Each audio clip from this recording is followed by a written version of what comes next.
All right, ladies and gents, boys and girls, happy Tuesday. Hope you're all doing well. Chris Phillips here, the Daily Crow of the Spurs Up Show. Appreciate you all tuning in Tuesday, September the 14th, 2021, and we're already off to a better start today than we were yesterday with the Muschamp hackers we dealt with. But again, it feels good to return to some normalcy, if you will, with the stream. Again, apologize for the madness that was yesterday. But either way, we're moved on to today, Tuesday, September the 14th, 2021. Taking your questions, your comments, and your calls, as always, 843-790-3377. That is 843-790-3377. Of course, guys, also, it is Tuesday in season. So that means at 1:15, we will tune in to Shane Beamer's media availability. We will listen to Shane Beamer, what Coach Beamer has to say ahead of the Georgia game this Saturday. Yes, to hell with Georgia. I see everybody in here, Brendan M., Wesley, Travie, Rob Youngson, Sean O'Brien, Carolina Titan, John Kruger, my guy Drew Taylor, Luke Boyd, Xavier Hill. What's going on? Also, guys, if you're in the Big Cock Club Discord, head over to TDC Questions, the TDC Questions channel, to be sure that your questions are answered. Again, folks, got a lot to get into here on a Tuesday. Yes, it is Georgia week. Again, yesterday, I know we spent a lot of time talking about the ECU game and what happened over the weekend.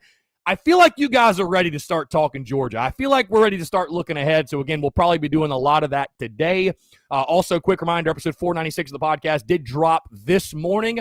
Former Gamecocks football player Alex McGrath joined me as he does each and every single Tuesday to talk about what happened over the weekend and also look ahead as the Gamecocks go between the hedges to take on the Georgia Bulldogs this Saturday night, 7 o'clock, between the hedges. Going to be a fun one. Guys, got a lot to get into. Before we get into everything, though, I do want to tell you about our friends over at Dason and Shalabi Law Firm, because the Daily Crow is presented to you by our friends at Dason and Shalabi Law Firm. Guys, they're young but experienced and aggressive attorneys. They're both former prosecutors who used to represent insurance companies but switching sides. They both worked at larger law firms where they represented hundreds of clients at a time. And guys, they both left to start their own law firm because they understand you're not just a line item, you're not just a number, you're a real human being, and you should be treated as such. Guys, they're a small boutique law firm that treats their clients like family. They're going to know who you are and treat you like a client and not a number. They handle injury cases that arise from car accidents and work accidents. Guys, do not try to take on the insurance company yourself. If you've been involved in any type of accident, no matter what it is,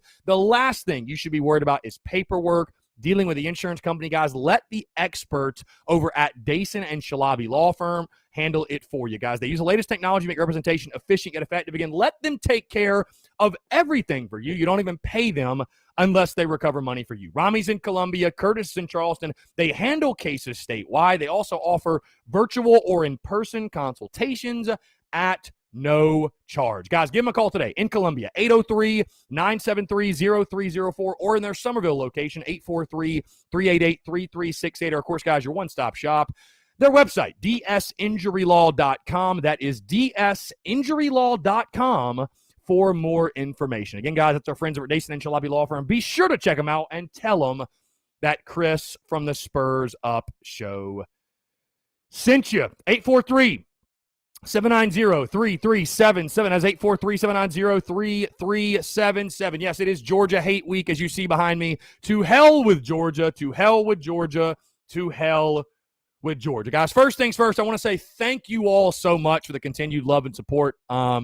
Obviously, yesterday, things got really wacky with the streaming platform that we use, if we will, and it really just kind of threw things off the Daily Crow. But you guys, again, continue to rock and roll with the punches, rock with what we do. And again, that's what I love about you guys. You guys understand that things are not perfect, and I'm able to be very real with you guys when things do mess up. You know, sometimes with technology, it doesn't work. You have audio issues, you have video issues, whatever it might be, but you guys continue to show up, support, rock with the content, rock with what we do. And again, thank you so much, guys. I can also tell you, by the way, it's September the 14th, but we are beyond on pace to shatter our monthly downloads record for the podcast. Also obviously hitting 20,000 followers on Instagram over the weekend. Again, thank you guys so much for continuing to tune in, support, show love to the content, man.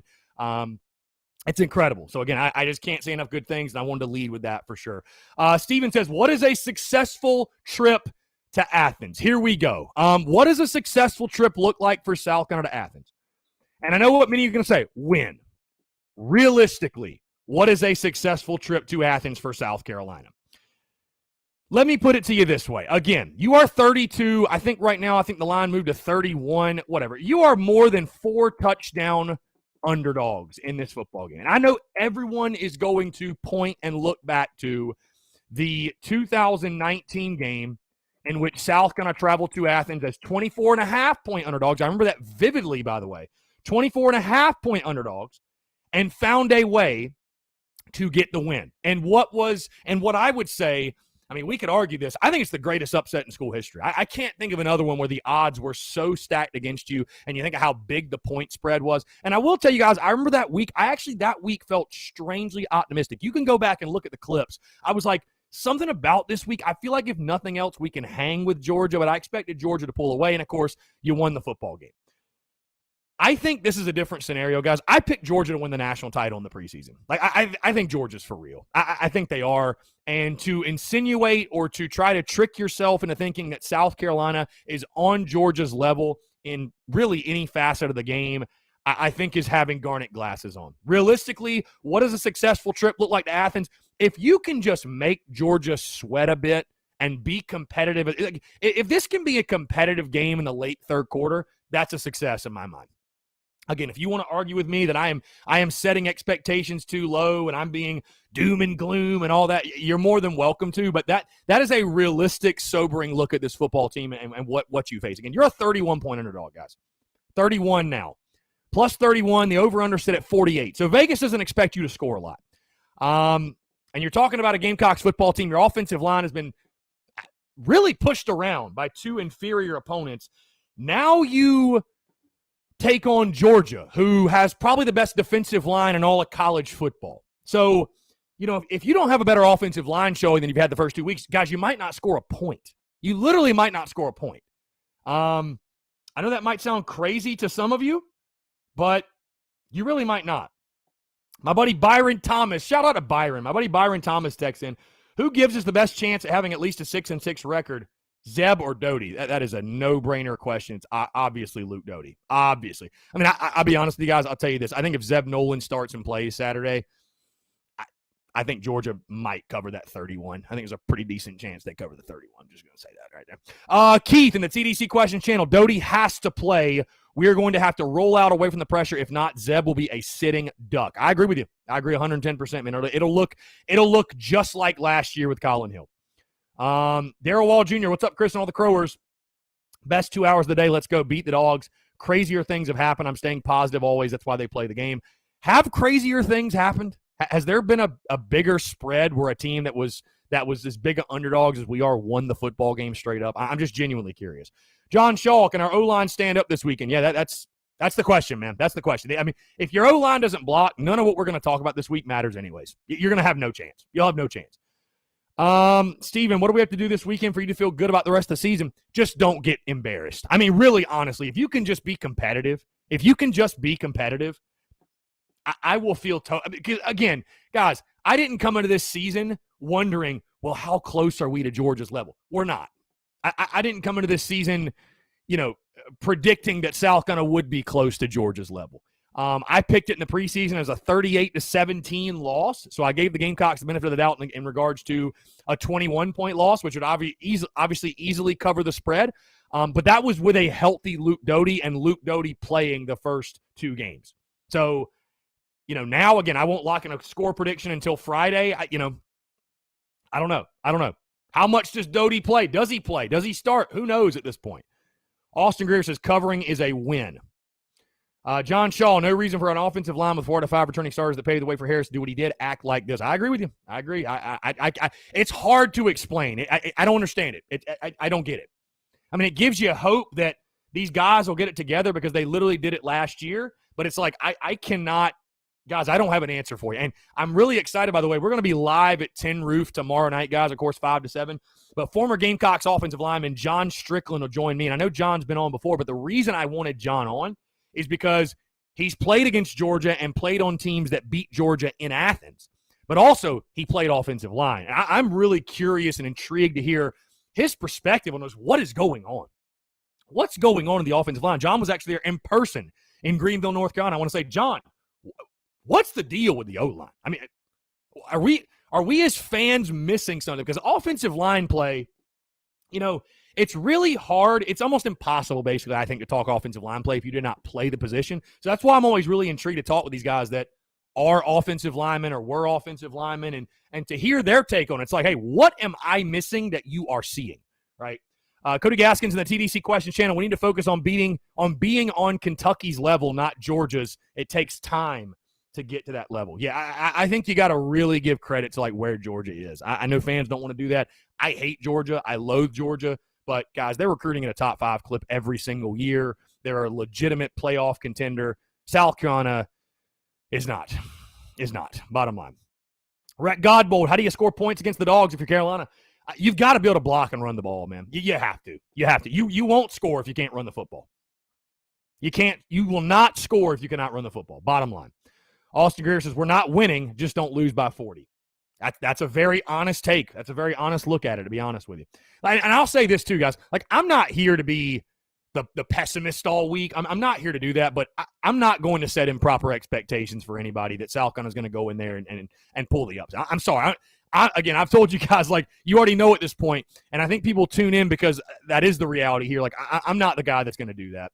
I think it is healthy. It is healthy to have realistic expectations at what South Carolina is facing this weekend.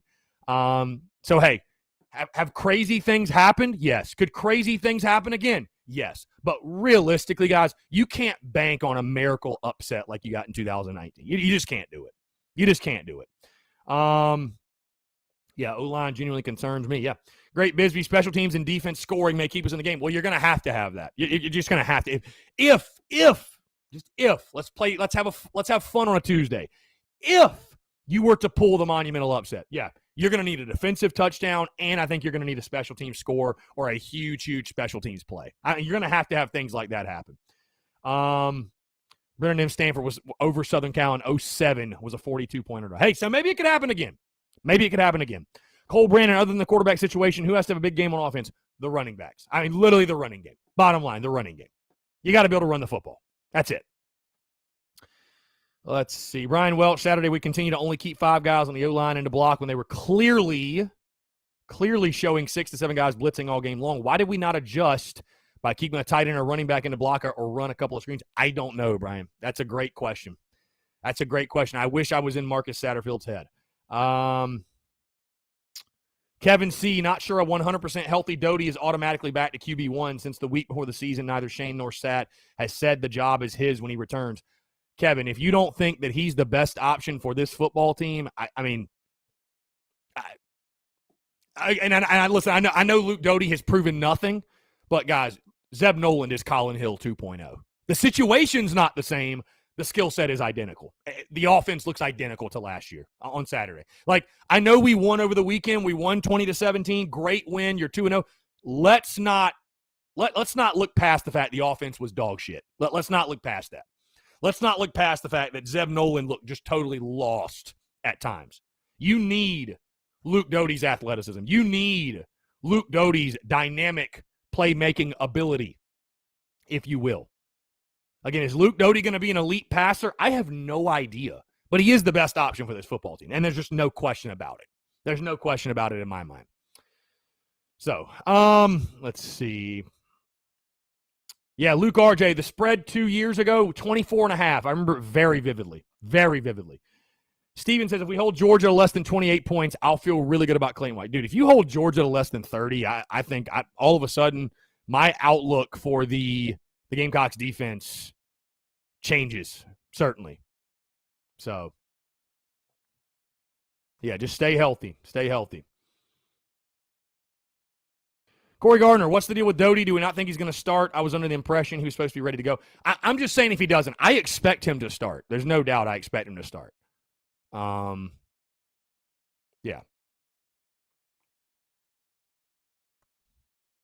Tommy Wallace, hey, they play the game. You have a chance, right? You play the game. I'm not going to sit here and tell you Carolina has no chance, but I'm also not going to sit here all week and pump false hope that somehow this is a great matchup for Carolina and the Gamecocks are the trendy upset pick this week. Realistically, guys, you're a 31-point underdog for a reason. The reality is this: you Georgia struggled in week 1 to beat a top 10 ranked Clemson team. You struggled in week 2 to beat a pretty bad East Carolina team. So those two things are not the same. I'm not saying the transitive property works, but those two things are not the same. Again, guys, 843-790-3377. The comments are rolling in here on a Tuesday. We got 52 pending comments right now. I appreciate that, guys. So if you're in the Big Cock Club Discord, head over to TDC Questions, the TDC Questions channel, to be sure that your questions are answered. Daddy-O says, no, we're going to need 2 defensive touchdowns, force at least 5 turnovers. And again, Daddy-O, that's the thing. I'm glad you bring that up. You look at what happened in the 2019 game, you just can't bank on that happening again. Like, Georgia played their worst football game, and you played, I'm not going to say you played your best, but you're probably your most opportunistic football game you could have played. I mean, you just can't bank on that happening again. I don't think you can. Justin Langford hoping our O-line knocks Georgia around. Our running backs can get 5+ yards a carry, and Zeb and Luke can make intelligent decisions. Also want to see the receivers get open sooner.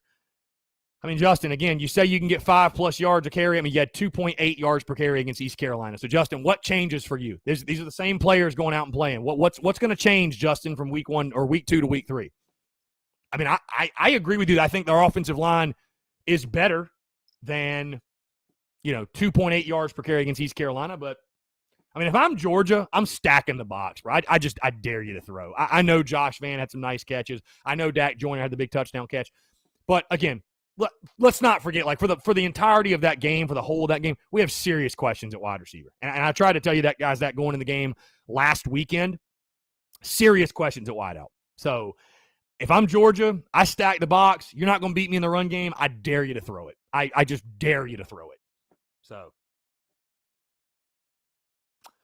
we got a text here. Says, do you think Texas A&M is beatable because they looked really weak Saturday? They did lose Haynes King. I mean, are they beatable? Sure. I still don't think South Carolina is on Texas A&M's level. Again, that game is a pretty good ways off. So we'll analyze that game. We get closer to it. But, certainly maybe A&M's going to fall a little bit because they lose Haynes King, their starting quarterback. I mean, that's a huge loss for them. Roy Gwynn. I can see a 24-7 loss with 10 of theirs coming late. I think our defense is actually that deal. So you think it's 14-7 late in the ball game? Roy, again, I like our defense. I tip my cap to our defense for the first 2 weeks. We're going to play some real competition now. We're going to play some real competition. So we will really find out if the defense is that deal, as you say. Spencer Webster, we have a chance for below 30 if JT is out in those 4 to 5 wide receivers. And that year they went to the college football playoff, didn't we hold them to 24? Savannah, I don't know, but I would argue we were better that year also. Steven says, both teams start from 0. You have a chance. Great way to put it. Great way to put it. Ryan Cothran, insiders say Doty is not 100%, but that goes against what Beamer said. Your thoughts? Insider season. Dude, it is Tuesday morning. How in the world are you going to know Luke Doty's status Tuesday morning? So, Tyler Weed said, interested in seeing our defensive line against the Georgia offensive line. But if our O-line can't help sustain drives, it's going to be a long day for our defense. Very well put. Also, guys, in case you missed it, watch party this Saturday. First thing, by the way, I know I said it yesterday, but thank you to all those who showed up in Greenville, South Carolina at the Carolina Ale House in downtown. We had an absolute blast. I mean, that was a major, major success, guys. I can tell you this. The Carolina Ale House people were really happy. They were really impressed. I can't say thank you guys enough for that, for making yours truly look good. And we had a great time. Watch party this Saturday, though. This Saturday, Carolina Ale House in the Harbison location right here in Columbia, South Carolina, guys. So if you're in the area, if you're coming through the area, if you're going to be around, whatever it is, would love to have you come out, guys. The graphic, the details, all are on social media. But again, watch party for the Georgia game, Carolina Ale House in Harbison in Columbia, South Carolina. Yours truly will probably get there around 5 or 5:30. Kickoff at 7, obviously. So again, you guys can get in whenever, right? They're going to open doors open at 11, watch football all day long, but yours truly will probably get there around dinner time. 7 o'clock kickoff. They would love to see you guys out there. Going to be a really, really good time. Let's see. Sean O'Brien, let's be honest. Israel McClamu and Jake Fromm ultimately won us that game. Yeah, that's pretty fair. Yeah. Trippy Edits, what's going on, my man? What's up? Jacob Edwards, only offense that would make sense is 5 wide and let Doty make plays. No way we were going to run efficiently against them. I mean, I hear what you're saying, spread them out, but you still just got to be able to line up and run the ball and ride your running backs. Man, that's a strength of your football team. You can't abandon your running backs in a game like this. Taylor Nobbinger, I think the secondary will be exposed against Georgia. Again, like I said, Taylor, I think our defense has obviously made strides. There's no question. But let's all try to keep things in perspective and not get carried away because of what you did against EIU. Throw EIU away. Just throw that game out. What you did against East Carolina. Hey, I was impressed. I thought ECU might give you some trouble on the outside. For the most part, you held those dudes in check. Georgia's going to be a totally different animal, guys. It's going to be a totally different animal. So, again, I'm glad our guys are coming in with confidence, obviously, because of the way you've played. But, yeah. Again, guys, we will be tuning into Shane Beamer's media availability at 1:15. 1:15, we will tune in and hear what Shane Beamer has to say ahead of this weekend's game. So, let's see.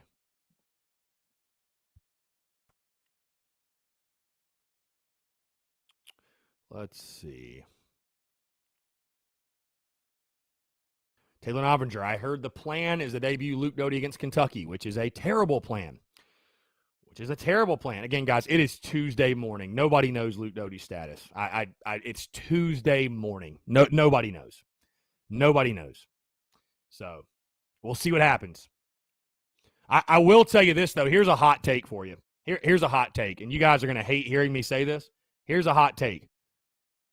This whole Luke Doty saga and how healthy is he and how hurt is he, if this was Muschamp, we would be destroying him for – it feels like this thing is being strung out. Like we heard that he could have gone week 1. So where is Luke? If he doesn't go this weekend, it's like, okay, what the hell's going on? I'm not saying anybody should be ripping Beamer. Obviously, I'm not saying that, but I mean, people would be destroying Muschamp if that were the case. Darrell Wall Jr. Doty could start and we still could get hammered, but he gives us the best chance. All I'm asking for is we compete and keep building. We all would have signed up to be 2-1 heading into Kentucky before the season. It's possible that's where we're going to be. We're right on track. Keep climbing the mountain. I agree with you 110%, bro. I agree with you 110%. Let's see. Keith says the defense has played like it should against the level of competition it's been up against, and that's good to see. Yeah. Again, I've been very impressed with the defense. Tip your cap to the defense. Cody Gaskins in the TDC question channel says, Juju got the hot hand late in last game. Who's your pick to go off this game and get the bulk of the carries? Again, dude, I think they're all going to touch the football, and it's just kind of who gets hot. I mean, but here's the question: who is RB1? What happened to Kevin Harris last week? You know what I mean? So I have no idea. Ryan Cothran, the Georgia offense is not great. If we can score, we have a shot. Whether we can score is a huge question mark. Well, see, Ryan, I think that's also I think that's a misconception as well. Like, Georgia looked bad offensively in week 1 against one of the best defenses in college football. They also proceeded to the following week, score 56 points against UAB. So saying that Georgia is like bad offensively, I don't agree with that. I don't agree with that at all. So, Brian Dean, Chris, had Clemson beat Georgia, do you think we'd still beat 32-point underdogs? Be pretty damn close. Yeah, it'd be pretty close. That the spread has nothing to do with what happened week 1. I can tell you that much. Joseph says, watching back the ECU game, looks like our running game is not as much the O-line's fault as people think. Tight end blocking was terrible, and the bunch formation bringing all the linebackers and cornerbacks. Word. I mean, it starts with the O-line, but again, I agree with you. Everybody's got to be better. Everybody's got to be better. Bottom line. Again, guys, taking questions, comments, calls, 843-790-3377. That is 843-790-3377. Let's see. Justin, Kyle, regardless of the outcome of the Georgia game, I just want to see our guys out there playing their ass off and competitive. If this were Muschamp's team last week, and this team would have folded down by 14. And again, Justin, I'm not saying you're wrong. I'm not saying you're wrong. And I told John Kruger this yesterday. It just makes me chuckle when people just continue. After week one, it was, oh, well, a Muschamp team would have never won 46-0. And after last weekend, it's, oh, a Muschamp team would have never came back. And I'm certainly not sitting here defending Will Muschamp. But, I mean, a couple of things. Number one, South Carolina was down 16-0 to Louisiana Tech and came back and won. There were games they blew out teams. And, guys, it just makes me chuckle because I'm seeing people daily shitting on Will Muschamp, which is fine. But it's so funny to see the same people that were wanting to kick me out of the fan base for saying fire Will Muschamp now shitting on him on a daily basis. I remember realizing Will Muschamp was a bad head coach before it was cool. You know what I mean? I don't know. That's just kind of the way I look at it. Anyways, 843-790-3377. Christian Carver, there's one venue in the SEC that's not South Carolina that you've never been to. Which one would you go to? Which one would I like to been to that I've never been? So I've only been, guys, to South Carolina, Georgia, and LSU. I would love to go to the Swamp. I think the Swamp would be really, really cool. Let's see. We have 100 pending comments, guys. This is why you need to be in the Big Cock Club Discord. TDC Questions, the TDC Questions channel. Your questions will be answered. First priority questions there. Keith said, agreeing with Cody Gaskins about Juju McDowell, he looks faster than the others, which is what we will need on Saturday. Yeah, you're going to need speed. No question. You're going to need speed. Daddy-O, ECU clogged the middle and kept our big backs corralled. Wasn't until we connected the long throws they had respect for the quarterback. And dude, yeah, I mean, I loved how we just threw those babies up. Like, you know what? Screw it. We got to go deep at some point. I loved it. Let's see. Jeff Sweats, I think Beamer's sick of hearing about Muschamp. And I mean, dude, it's just a storyline of the game. I mean, you can't help it, right? I mean, it's a storyline in this football game, whether you like it or not. So,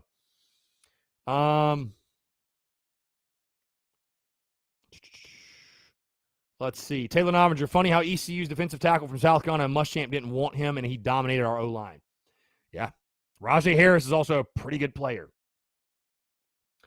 Let's see. We got a text here from Byron Thomas. Is Texas that bad, or is Arkansas that far ahead of us in the rebuilding process? I think that Arkansas is doing a good job of building, man. Sam Pittman, you got to give credit to him. Sam Pittman's doing a hell of a job. Doing a hell of a job, no doubt.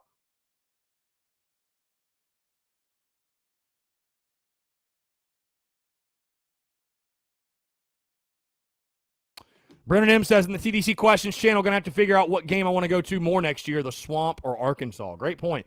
Cody Gaskins says, I've been to the Swamp. Love the environment there. Was there when Dylan Thompson threw or ran the game-winning touchdown in. Yeah, really good stuff. Yeah. No, I'd love to go. Justin, if we score more than one touchdown on Georgia, you have to wonder what that says about Clem Suck's offense and the ability to move the ball. Yeah, I think we all just want bragging rights. Like, hey, y'all didn't score. We did. Oh, well. Joseph, yes, we do have other good running backs besides Kevin Harris, but he's the most physical. The way he tears a defense down cannot be emphasized enough, and no other running back can do what Kevin does.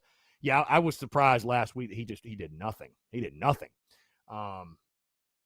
Yeah, NFL Gamecocks, Jeff Sweat looked really, really good. NFL Gamecocks looked incredible. Brian Edwards, Debo, Tyson Williams had a touchdown. Like, yeah, it's crazy. Yeah, the NFL Gamecocks looked really, really, really good.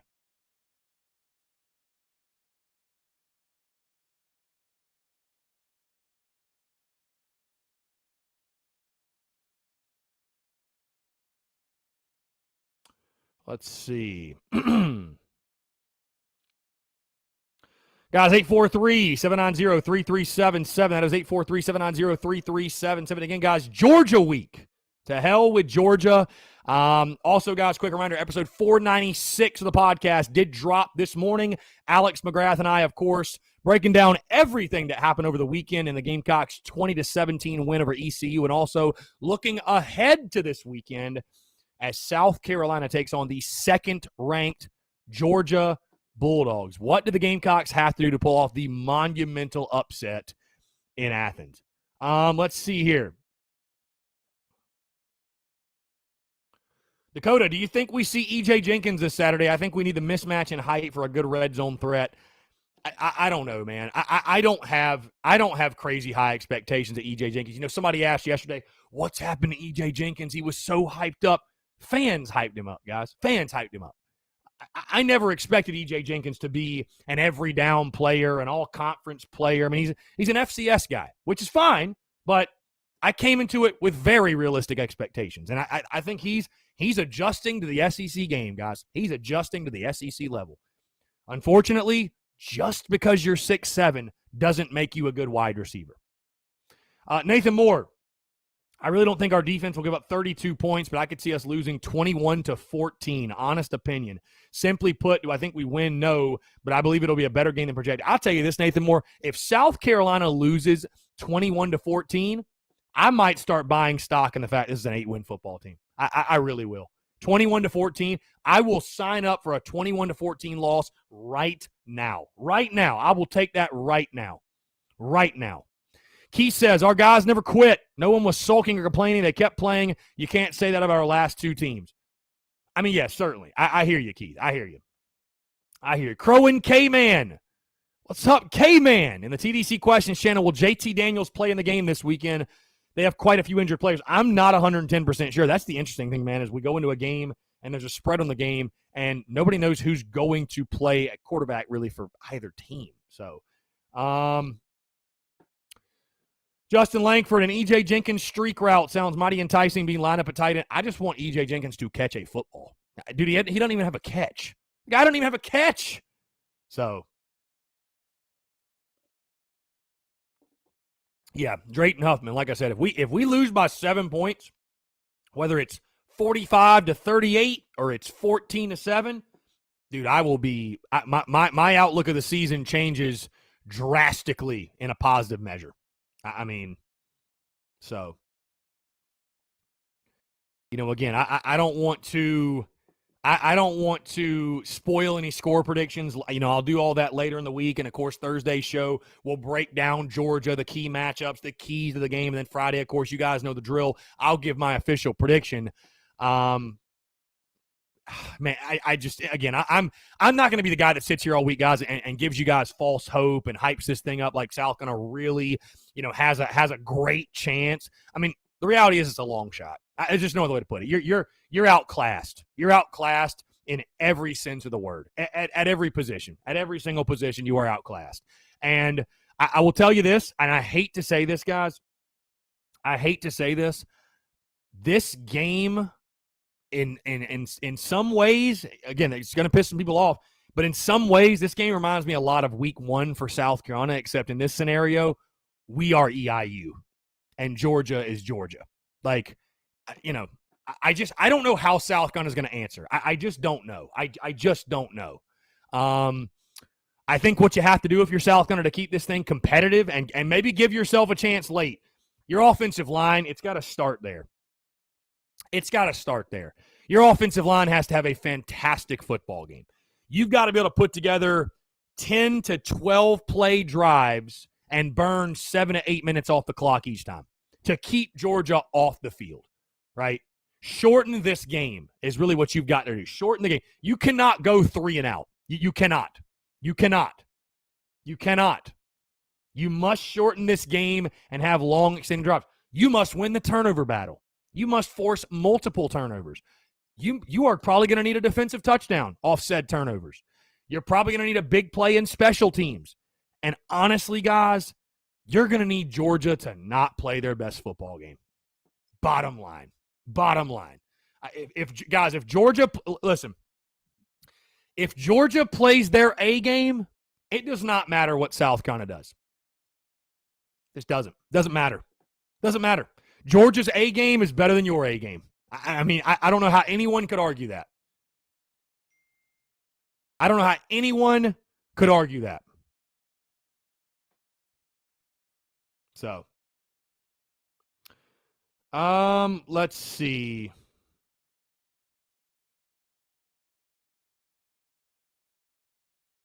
Sean O'Brien, like you said, everything discussed is largely irrelevant and something doesn't change on the offensive line. Drayton Huffman still be rooting for the boys in Garnet. Hope they shot the world. As will I, Drayton, of course. Of course, we all are. Of course we are. Man, I'm hoping for A magical night in Athens. Joseph, on the night of September the 18th, when the clock strikes 7, the Gamecocks and Shane Beamer will walk into Athens and knock off the Bulldogs. We need another one of your specific prediction posts this week. Yes, dude, I forgot about that when I made that post before the Georgia game in 2019. And speak it into existence. I pretty much called it. So, Travi, I mean, Chris, it's a little harsh on the EIU comment. Not saying we'll win, but we aren't EIU comparison. I don't mean it in the sense of South Carolina is EIU talent-wise. I mean that Georgia will kind of be able to do whatever they want to do. Until I'm proven otherwise, it's kind of a name-your-score game for Georgia. Especially if things start poorly. I just, so maybe that comment was a little harsh, but we're just overmatched. There's no other way to put it. We're overmatched. Striving's Kate, what is going on?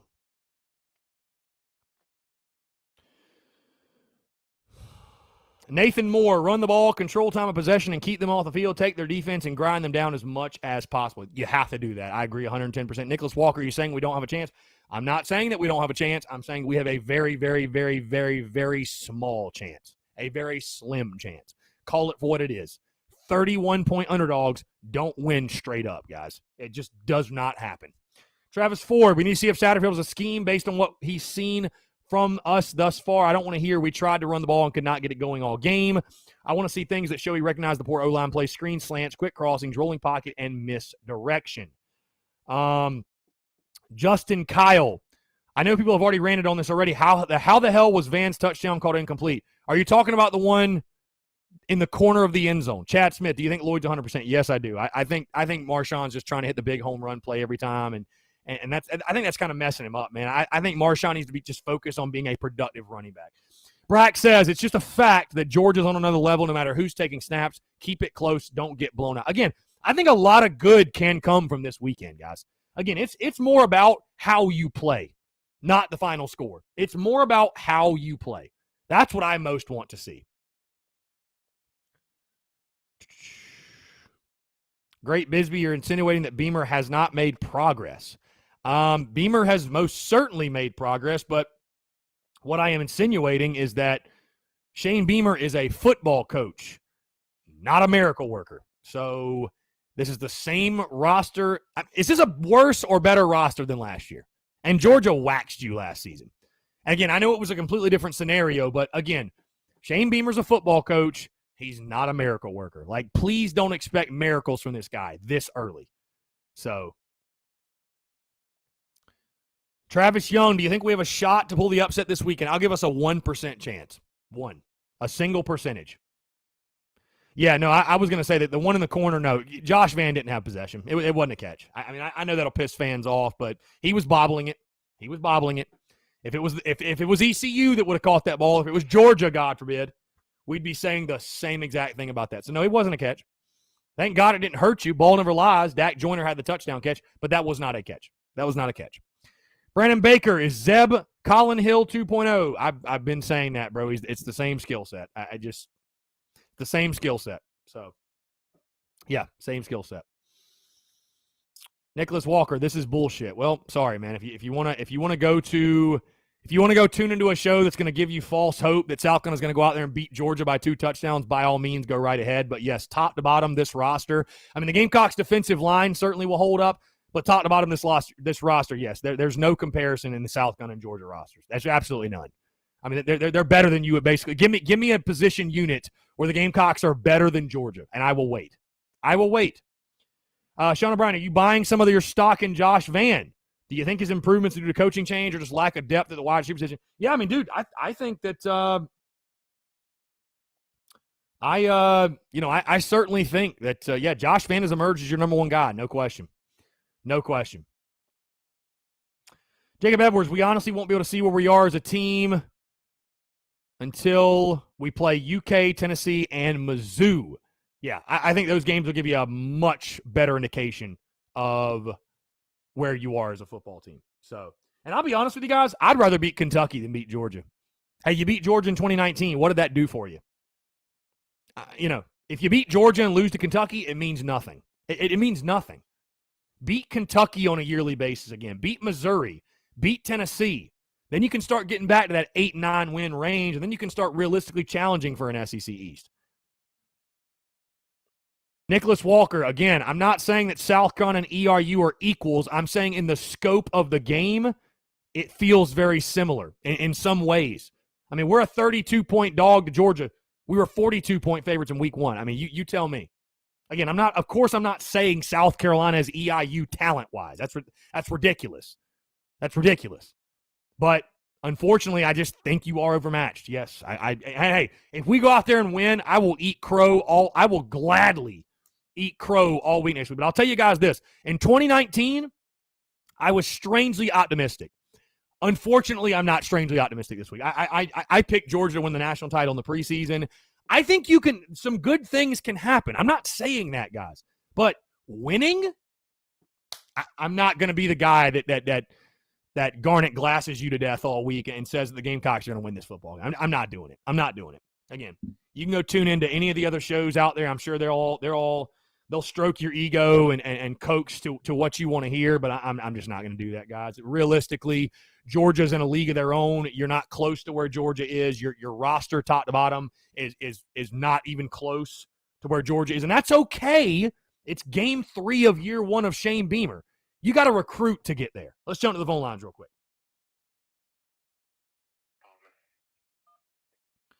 Thomas, what's going on, man? How are you? What's up, man? Not much, just hanging out. What's going on? I wanted to talk about those calls that didn't get overturned in our game. I think we got screwed on at least one of those.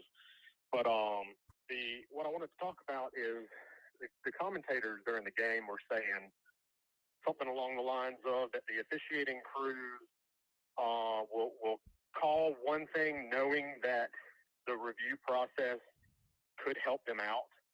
And to me, it seems like officials should call what they see and not at all rely on the review process. And if they are deemed to be wrong, then that's fine. But do you understand what I'm saying? Yes. No, I think I get what you're saying. Yeah, I'll be honest with you. I didn't. Like they rely on getting proved wrong too many times. But the problem with that is there has to be a camera angle that shows that they were wrong. Right. And too many times there just isn't. Something stands on the field. The call on the field stands, and the call on the field becomes so important because of that. Yeah. So if they're calling something that they think they see. And they just want the review to make sure they're right. I don't think that's right. I think they should be more aware of, I guess, just that their call on the field is more important than the review process. So. Yeah, I mean, definitely. I think a game like the one you saw this past weekend should most certainly make everybody sit down and reevaluate the process because. I mean, dude, I'll be honest. Was every call wrong in that game? No, they reviewed some and actually got it right. Josh Van's catch was not a catch. Josh Van also fumbled going into the end zone. Those things happened, unfortunately.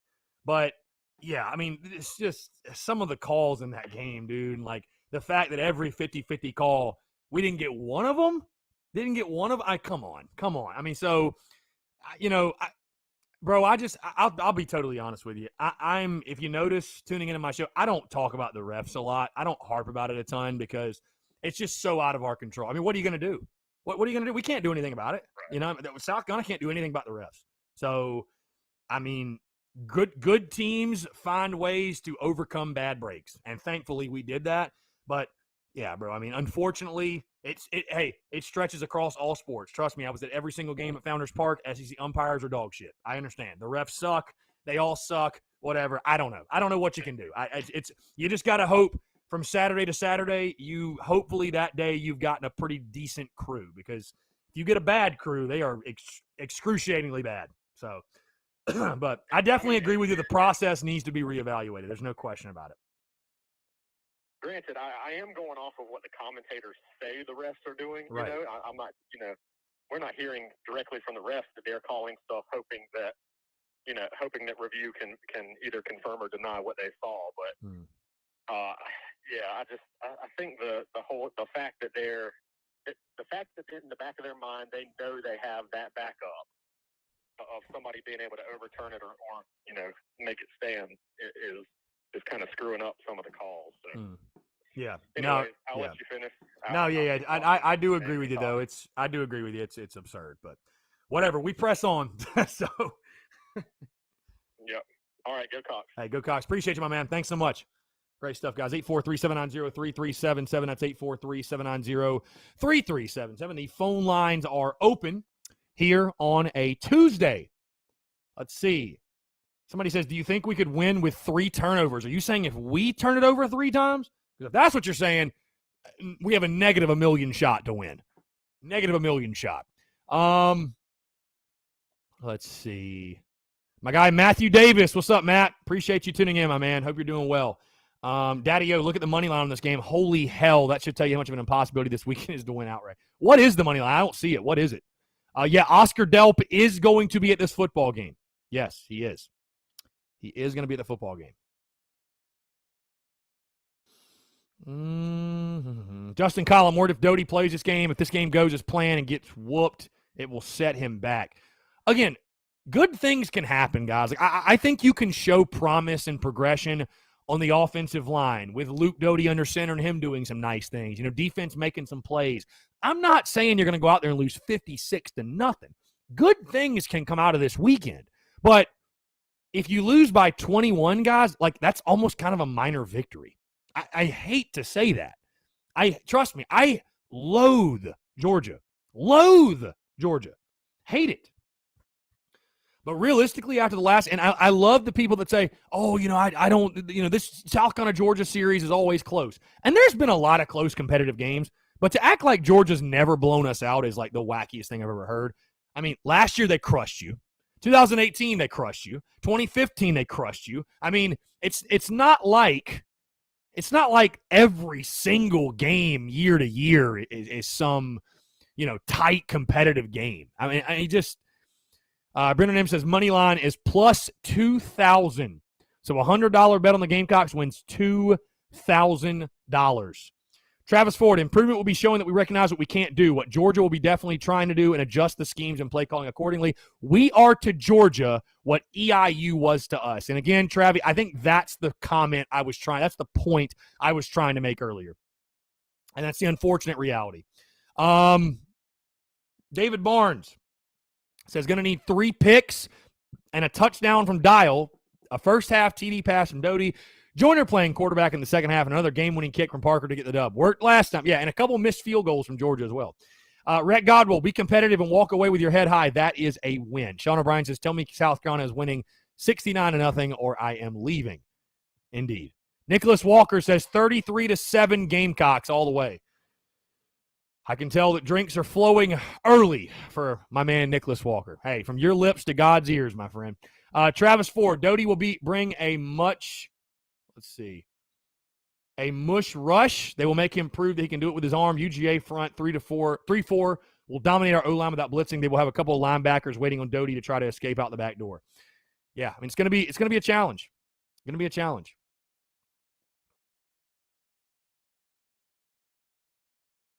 Let's see.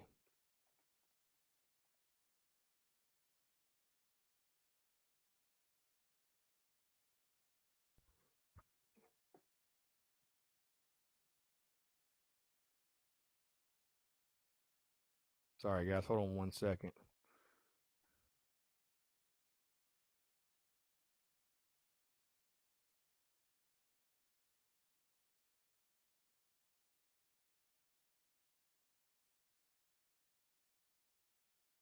All right. 843-790-3377, guys. It's 843-790-3377. Carolina Titans says some fans are delusional. We haven't put a dominant product on the field in years, and last year we finished like 79th in recruiting. Georgia spanked us at Willie B last year. Let's be realistic. Nicholas Walker, so you don't believe our defense will be able to stop Georgia? I think our D-line is a very, very good defensive front. I think that they will have some successes, but over the course of a 60-minute game, I still question our secondary. I still question our linebacker play. Georgia's a completely different animal, and So, yeah, I think Georgia will be able to move the football. I mean, there's just no other way to put it. I think they're going to be able to move the football. The key for the defense in this game is this. Georgia's going to move the football. I mean, listen, even as good as your D-line is, we're talking about a D-line that gave up damn near 200 yards per game on the ground. And those same guys are all back. So I need to see it that the Gamecocks front seven can stop the run game. I need to see it. Because Georgia's got 5-star on 5-star on 5-star on the offensive line. They've got Zamir White. They've got a running back room that is very comparable to South Carolina's. So, and they've got talent. Guys, they got talent all over the field. They got dudes. They got NFL talent. I love our guys in the secondary, but would you call those guys NFL talent right now? I wouldn't.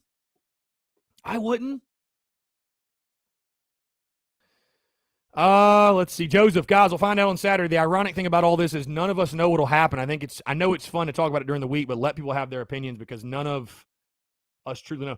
Joseph, maybe put some stock in my predictions after I tried to tell you all week last week what the hell was going to happen. No, I'm just kidding. No, you're right. Hey, nobody knows. That's why they play the game. That's the beauty of it. Nobody knows. David Garrick, what's up, my guy? David, if Georgia walks the dog and we don't utilize the tight end for the second straight week, I think Oscar passes on us. Yeah, use the tight ends, man. Throw it to the tight end. Liam Carney, if the running backs are our best option, I want to see wheel routes. Nothing but wheel routes on Saturday. Just wheel routes on wheel routes. Every play. Carolina Titan, nothing about our O-line performance against ECU leads you to think Georgia defense won't have a field day, especially if Zeb starts at quarterback. Dude, if Zeb starts at quarterback, we probably lose by 40. I'm not going to lie to you. Tyler Noel, while most feel Doty is QB1, I can't help but feel like he still isn't 100%. Because of the depth chart still having Zeb first and Luke, Beamer has said he should be 100% this week, but do they actually start him? I would hope, but it seems as if they won't. Kind of concerning. I may be reading into this way too much. What's your take? I think if Luke Doty's 100%, he will start. Bottom line. So, great Bisbee, still have your Muschamp glasses on. Move forward to this year. Again, there's no Muschamp or Beamer glasses. Again, I'm all bought in on Shane Beamer 110% and what he's building and what he's doing. 2-0 start's fantastic, but Shane Beamer doesn't play the game. The players do. Take the coaches out of it. The coaches don't play the game, players do. So, again, because we beat East Carolina, all of the deficiencies and all the bad things that happened, people have just forgotten about. But those things still happen, guys. Like we went scoreless in the first half offensively against East Carolina's defense. That's a reality. Eric Fryer, if the Gamecocks establish any kind of run game, play keep away, or like our chances, have to keep Georgia offense on the field. Yeah, like I said, you need long, sustained drives on Saturday. You need to 6-7 minutes, 10 to 12 play drives, get points out of said drives, play keep away. That's it. But that starts with your offensive line showing up. Bottom line. That starts with your offensive line. Darrell Wall Jr., if we can just get out of this game healthy too, will also be huge going into Kentucky. Yeah, I agree with you 110%. Hunter Herlong, 38-24 Georgia is my prediction. And again, like Joseph said earlier, nobody knows what's going to happen. I respect everyone's prediction, but please explain to me how South Carolina is going to score 24 points. Explain to me. How? How is South Carolina going to score 24 points? Where is that coming from? I'm just curious. I'm just asking. And I'm not saying you're wrong. I'm just asking. Give me some context. I mean, dude, we did this. Guys, we did this same thing last week. We had this same conversation last week. And again, like I said, I'm not sitting here saying I'm the guy who's right. My predictions are on point. I could be totally off. But we did the same exact thing last week when I said, hey, I don't care if you think Carolina's going to win 42-7 or 38-3 or 41-10, but give me some reasoning. Because there were no good reasons to pick Carolina to beat ECU by 35 points, 28 points, even 21 points. And guess what? They didn't. So if you think Carolina's going to score 24, cool, but how? Because something's got to happen. That same offense that was out there last week can't show up this week and score 24 points. Let's jump back to the phone lines real quick. Hey, yo, Chase, what's going on, man? How are you? I'm doing all right, Chris. First time caller. Just want to say I appreciate everything you put into your work, man, for the Gamecocks. And I just wanted to make a comment to some of the fans that's calling in. And I feel on the side with you last week. I tend to be more of a realist. And, yeah, it wasn't pretty, but, man, I had a great time watching that game, you know, at most points of it. There was a few times where I was shaking my head a few times. But I had a great time seeing the progression that our team showed and the heart and the determination to come out of that where, you know, facing adversity. Because that was the first true test. If people want to believe it or not, EIU was a JV high school team at best. I mean, people might not want to look at that, but it's the truth. And then ECU, that was a quality football team. I mean, they barely beat App State, and App State barely lost to Miami, which could have won the game. Last second field goal. And I think people tend to not look at those things. But anyway. No, yeah. Dude, first thing so much growth. Yeah. Yeah. No, I agree with you. Show again in this game. And the adversity that we went through in that game was putting one building block in front of the other. I mean, that's what we needed to go where we need to. People need to stop trying to outrun the Shane train and get back on board. It's going to move at one speed. Right. And we got to get there, guys. And I'm not saying there's not a chance against Georgia. Man, I hope, and I'm going to wake up wanting to win that game too. And crazier things have happened. Yeah. Every other year, like you say, we do get blew out, and then sometimes we do play them tough, and then we beat them. So who knows what's going to happen on that day. But fans just need to realize there's small victories that we can take away from Georgia, even if it isn't on the scoreboard. And that's just showing heart, tackling. I mean, playing our defense. Our defense is ranked 4th in the nation right now. And yeah, that's against the quality opponents that I just described. But, I mean, if we show, you know, the heart and determination, who knows how the defense shows up Saturday against Georgia. I mean, there's many victories that we can show.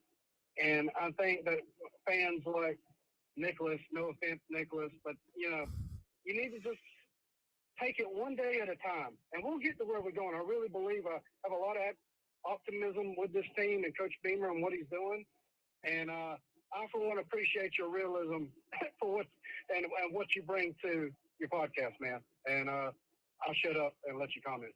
No, dude, I appreciate you calling in. Thanks so much. First things first, but hey, I think you hit the nail on the head, man. Like you said, I think a lot of small victories can come from Saturday. I think a lot of major victories could come from Saturday. Like you said, whether it's reflected on the scoreboard or not. And I mean, again, man, the real reason the main reason I inject the realism, I mean, I guess number one is I don't know. I prefer to see things that way, but also like.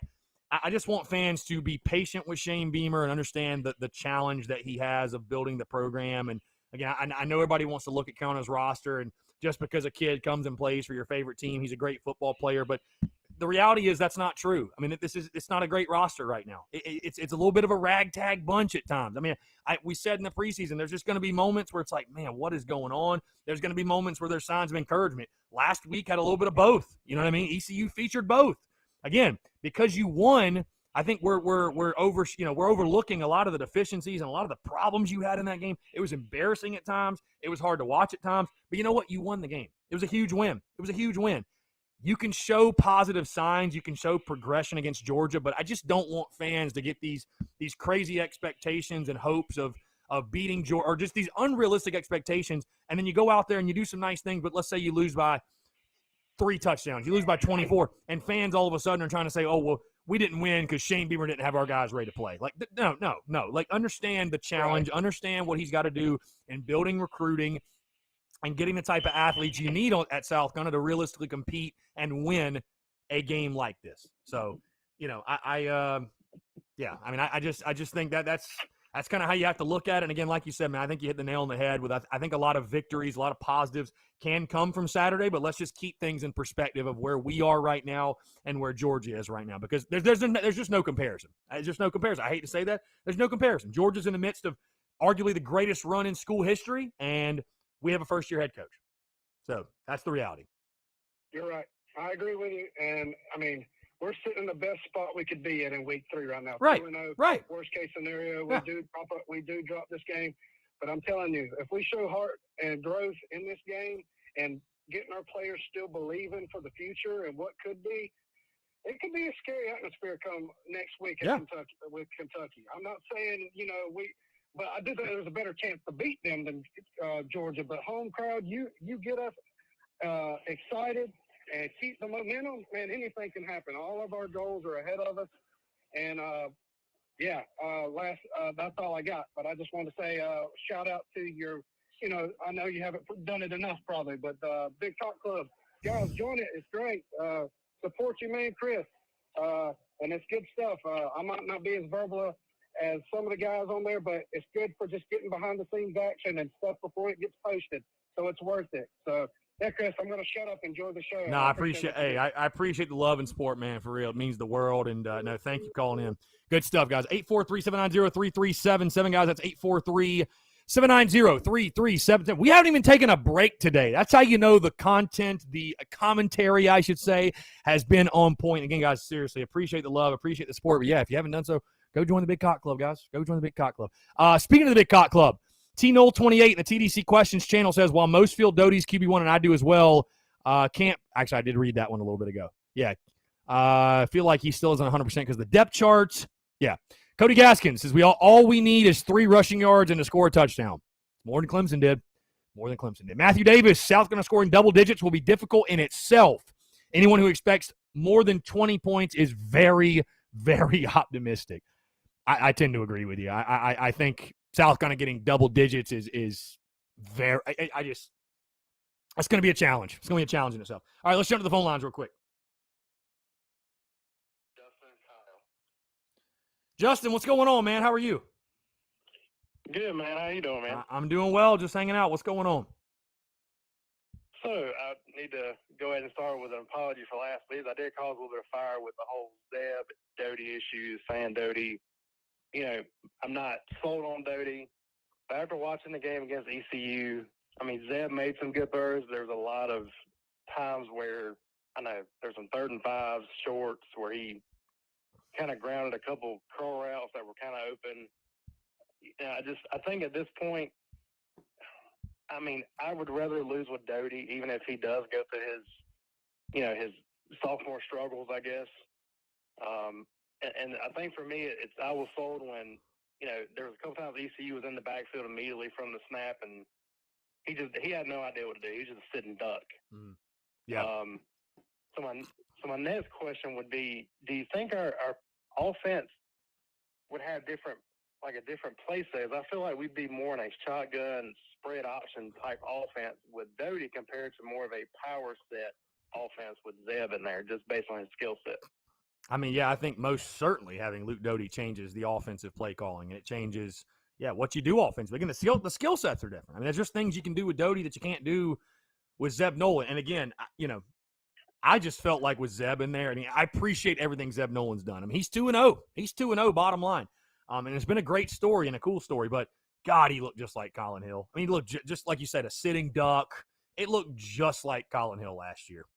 It really did. So, you like I said, you're going to have to be dynamic on offense to win at some point. And, maybe it wasn't against EIU. Maybe it wasn't against ECU. But I tell you, man, I think in the SEC schedule, you're going to need a guy who can get out of the pocket and evade pressure and just make things happen. You know what I mean? That Zeb Nolan does not have, or nobody else on the roster, by the way, has the capability to make happen. And I'll say this, too. Listen, I know we have fun on the Daily Crow with the comments and going back and forth and the banter. And so, hey, listen, I know like what you were saying like last week I don't blame anybody for having their, still doubting Luke Doty in a way because he hasn't proven it necessarily yet. All I'm saying, he's the best option. That's all I'm saying. I'm not sitting here saying, hey, he might go out there and not play as good as we hope, which I don't want to speak that into existence, but I'm just saying like it's fair to question, okay, now what he's got a lot to prove. But in regards to what this football team does and wants to do and its strengths and its weaknesses, I have a hard time believing Luke Doty's not the best option. Well, I just hope, I think you kind of read my comment earlier where, I kind of worry maybe he comes out and, Georgia's in our backfield a lot. He just has a really rough go of it. It kind of sets him back. So I just hope that, I think Beamer's a way better coach. There's no doubt to that.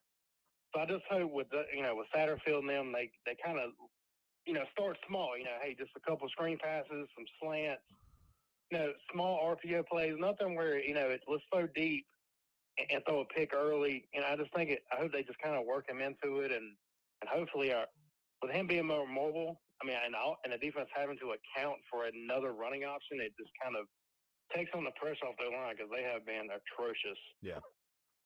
Yeah. I certainly, man, you got to think.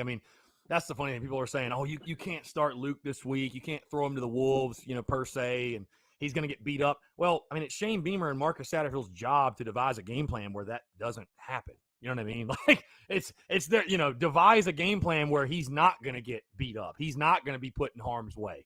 Whatever that entails, like you said, screens, draws, run game. You're going to have to ask him to make plays at some point. If you play football scared, you're going to get hurt either way. So you got to just go play. But yeah, certainly, man. I think the game plan going into every game is to make a game plan where our quarterback's not going to get pummeled. So I would expect him to do that again. Fingers crossed that Luke Doty is going to be ready to go. I think he's going to be ready to go. I hate that already early in the week there's a rumor that he won't be. Because if Luke Doty can't play Saturday or doesn't play, just forget it. I hate to say that, man. Just forget it. Forget it. There's just no other way to put it. We haven't seen – it's not like the offensive line has dominated and we've rushed for 300 yards a game the first two games. Like if that were the case, it'd be like, well, maybe – no. That's not the case, and Zeb Nolan will be a sitting duck, and I think you can expect a couple of picks, and it'll just be a long afternoon. I hate to say that, but I think we all kind of agree on that though. Like if Zeb Nolan is starting, it's gonna be very tough. It's gonna be very tough. We'll just put it that way. Yeah, like I said, I give him props. The ability for him to stay composed, and all of that. Down 14 points. The pick at the half was bittersweet because it was kind of like East Carolina was trying to rub in our face that they were dominating us through that whole first half, and they got greedy. Right. But at the end of the day, the defense has played better. Like you said, the opponents have been, obviously not Georgia material. But just the fact that these guys are in the right spots, they're playing aggressive, they're swarming to the ball, they're fundamentally tackling instead of trying to strip the ball and they're getting dragged for 5 yards. That just, to me, at the end of the day, if like I said, I think Georgia pretty much gives us an ass whooping, unfortunately. But I said as long as we're competitive and we show strides of going in the right direction instead of getting like A&M last year, we're down 41-0 at home. Right. Those things cannot happen. It cannot happen. I agree with you 110%. Yeah.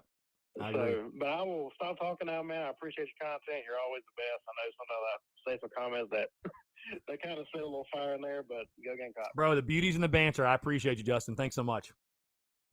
Yes, sir, man. Yeah, take care. Good stuff, guys. 843-790-3377. That is 843-790-3377. Shane Beamer going live for his weekly presser in just over 5 minutes or so, guys. Like I said, we will have that live here, streaming that, so be sure you stay tuned in. Xavier Hill says, Georgia's not for real. Haven't seen enough to say that yet. Well, Xavier, you and I can agree to disagree because I think Georgia's pretty legit.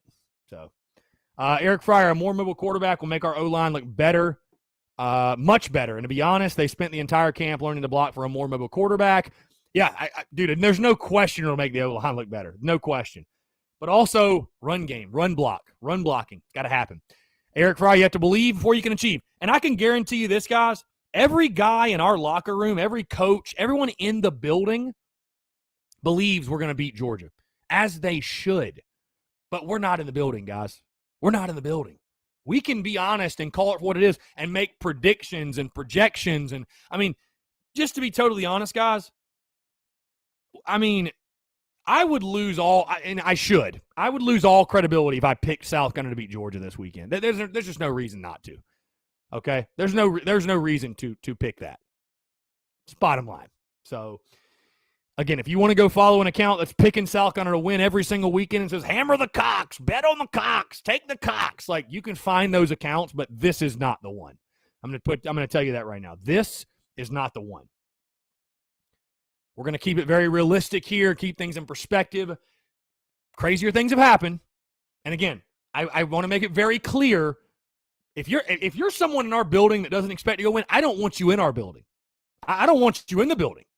But we're not in the building, guys. We get to look at it from a different vantage point, different perspective. Hey, the beauty of this weekend, guys, is this. Our players are 18 to 22-year-old kids for the most part. They don't know they're supposed to lose. They don't know, right? They don't know. Sometimes a lack of self-awareness is a beautiful thing. And, maybe that helps you this weekend. Maybe that helps you. Maybe that helps you. Warren Holiday, do you think we covered the spread? I will give you my best bet on tomorrow's show. Best bet on tomorrow's show. Brandon Wagner, prediction, Josh Vann builds his NFL stock this weekend. Yeah, he's going to be our go-to guy. Taylor Narvinger, by the way, I was not doing my good buddy Jeff O'Hare. I was not doing a Cox by 90 impression. I was just an overall impression, but I do realize I kind of sounded like Jeff. But no, it's all love to Jeff. I'm just saying, like, I'm not going to pump unrealistic expectations for you guys. I think it's healthy to understand the challenge, understand what Shane Beamer's facing this weekend. And again, a lot of positives, a lot of minor victories can come out of this weekend, guys. Lots of minor victories can. Lots of minor victories. Liam Carney, if Doty is healthy and we don't play him, that is just conceding defeat. But there's some logic to it, thinking about getting some W's later in the season. Yeah, Liam, if Doty's 110%, he needs to play. I'm sorry, that's bottom line. Courtney Washington, I think the score is going to be closer than expected. OMG, duck it. I hate moral victories, but that's all I'm hoping for Saturday night. Jacob Edwards says Vegas doesn't lie. They're not normally wrong. They're not. I tell you what, they're not normally 32 points off. That's for sure. So let's see. Shane Beamer set to go live here in just a second, guys. We will share that as soon. We will share that as soon as that becomes available, which will be very, very soon.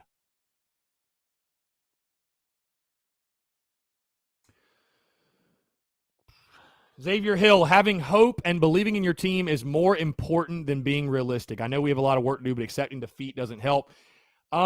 Xavier, I have hope, and I believe in what Shane Beamer is building, but I think it's healthy to be realistic, and it's healthy to understand the challenge and the tall task that awaits. Again, it's a different vantage point, I guess. I do what I do. You guys tune in either way, so you must enjoy it. But, no, I believe it's healthy to have realistic expectations. To hell with Georgia. I hate Georgia.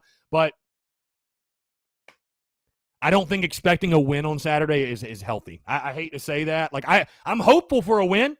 God, I'm hopeful for a win. Hey, 2019 did happen. 2019 did happen. Again, I'm not going to spend the entire week being the doom and gloom, rain on your parade kind of guy, but I'll tell you this. If you think Xavier or anyone else, if you think Carolina is going to beat Georgia, fine. Give me reasons why. What's going to happen? Give me some context. Why is South Carolina going to go into Athens and pull the shocker of all shockers? Because, Xavier, you might not think it's a shocker, but you're damn near a 5-touchdown underdog, Xavier. It'd be a shocker. It would be a shocker. Justin Kyle, he announced when he will name the starting quarterback this weekend. No, it has not been announced yet. I'm waiting just like you guys are, man. Waiting just like you guys are. So, yeah, I think, again, though, to Xavier's point, you can be hopeful, you can be optimistic, you can be glass half full, and you can be realistic. So, you can be all those. You don't have to just be one of those things. You can be all of those things. Again, Shane Beamer is a football coach. He's not a miracle worker, guys. And beating Georgia with this roster on Saturday would be a miracle. Truly a miracle. That's it. Robbie Davis, it's Shane Beamer's first year. We can expect him to do magic in his first year and have a win 9-10 games in his first year. It's going to take some time. Go Gamecocks, your friend Robbie Davis. Yeah. Again, guys, you're 2-0 right now. Again, I'm not trying to rain on anybody's parade. You're 2-0 right now. You love to see it. You're right where you want to be. Yeah, I mean, I'm excited for the weekend. I'm excited to continue to learn about this football team. Hey, first SEC game ever for Shane Beamer. First SEC game ever. And it looks like Shane Beamer's live, and the YouTube page is not live at all. So I don't know what's going on. See if maybe Facebook's got it. Let's see here. That's interesting. Oh, here we go. Never mind. Here we go. All right, here we go.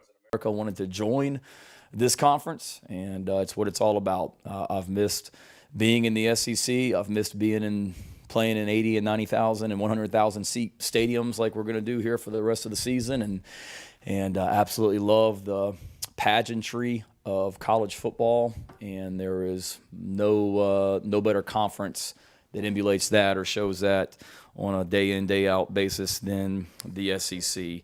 But we are certainly not tiptoeing into it. We've got a huge challenge this week with Georgia. Kirby has done an amazing job there in his time of elevating that program to an even higher level than what it already was when he got the job. One of the premier programs in the country, and certainly led by a fantastic coaching staff. Got tons of respect for him. He's a great friend, somebody that made me a better coach in my 2 years working for him. A lot of the things that we do here in this program I took from what we did at Georgia, along with Oklahoma and Virginia Tech and the other stops that I've been. But a lot of it comes from the things that Kirby taught me and I learned from him, and a fantastic coach and somebody that I have a lot of respect for. You guys know better than me. Many of you have followed SEC football longer than I have, but he probably does have the most talented football team in the history of Georgia football. And that's not an embellishment and coach speak and all of that. When you look at from top to bottom, the 11 that start on offense, the 11 that start on defense, all of their special teams units, the depth they have, the size, the physicality, the speed they have. I hadn't seen them at all because we played obviously the same time they did when we played Eastern Illinois, so I didn't see their game on TV against Clemson. They were playing the same time I think that we were last week against East Carolina, so the first time that I was able to dive into watching them was Sunday once we got started on our game week prep, and wow. There is a reason they were picked to win the SEC East, and the talent just jumps off the tape at you. Obviously, they've had some great players in the past. I've coached against a lot of them, Matthew Stafford and Noshawn Marino and A.J. Green and those teams. I was a part of a really talented team that played for the national championship with Roquan Smith and Nick Chubb and Sony Michel and those guys. But when you just look at their starters on all three phases, but then you just look at the backups. I don't know of a more talented team ever to play at Georgia.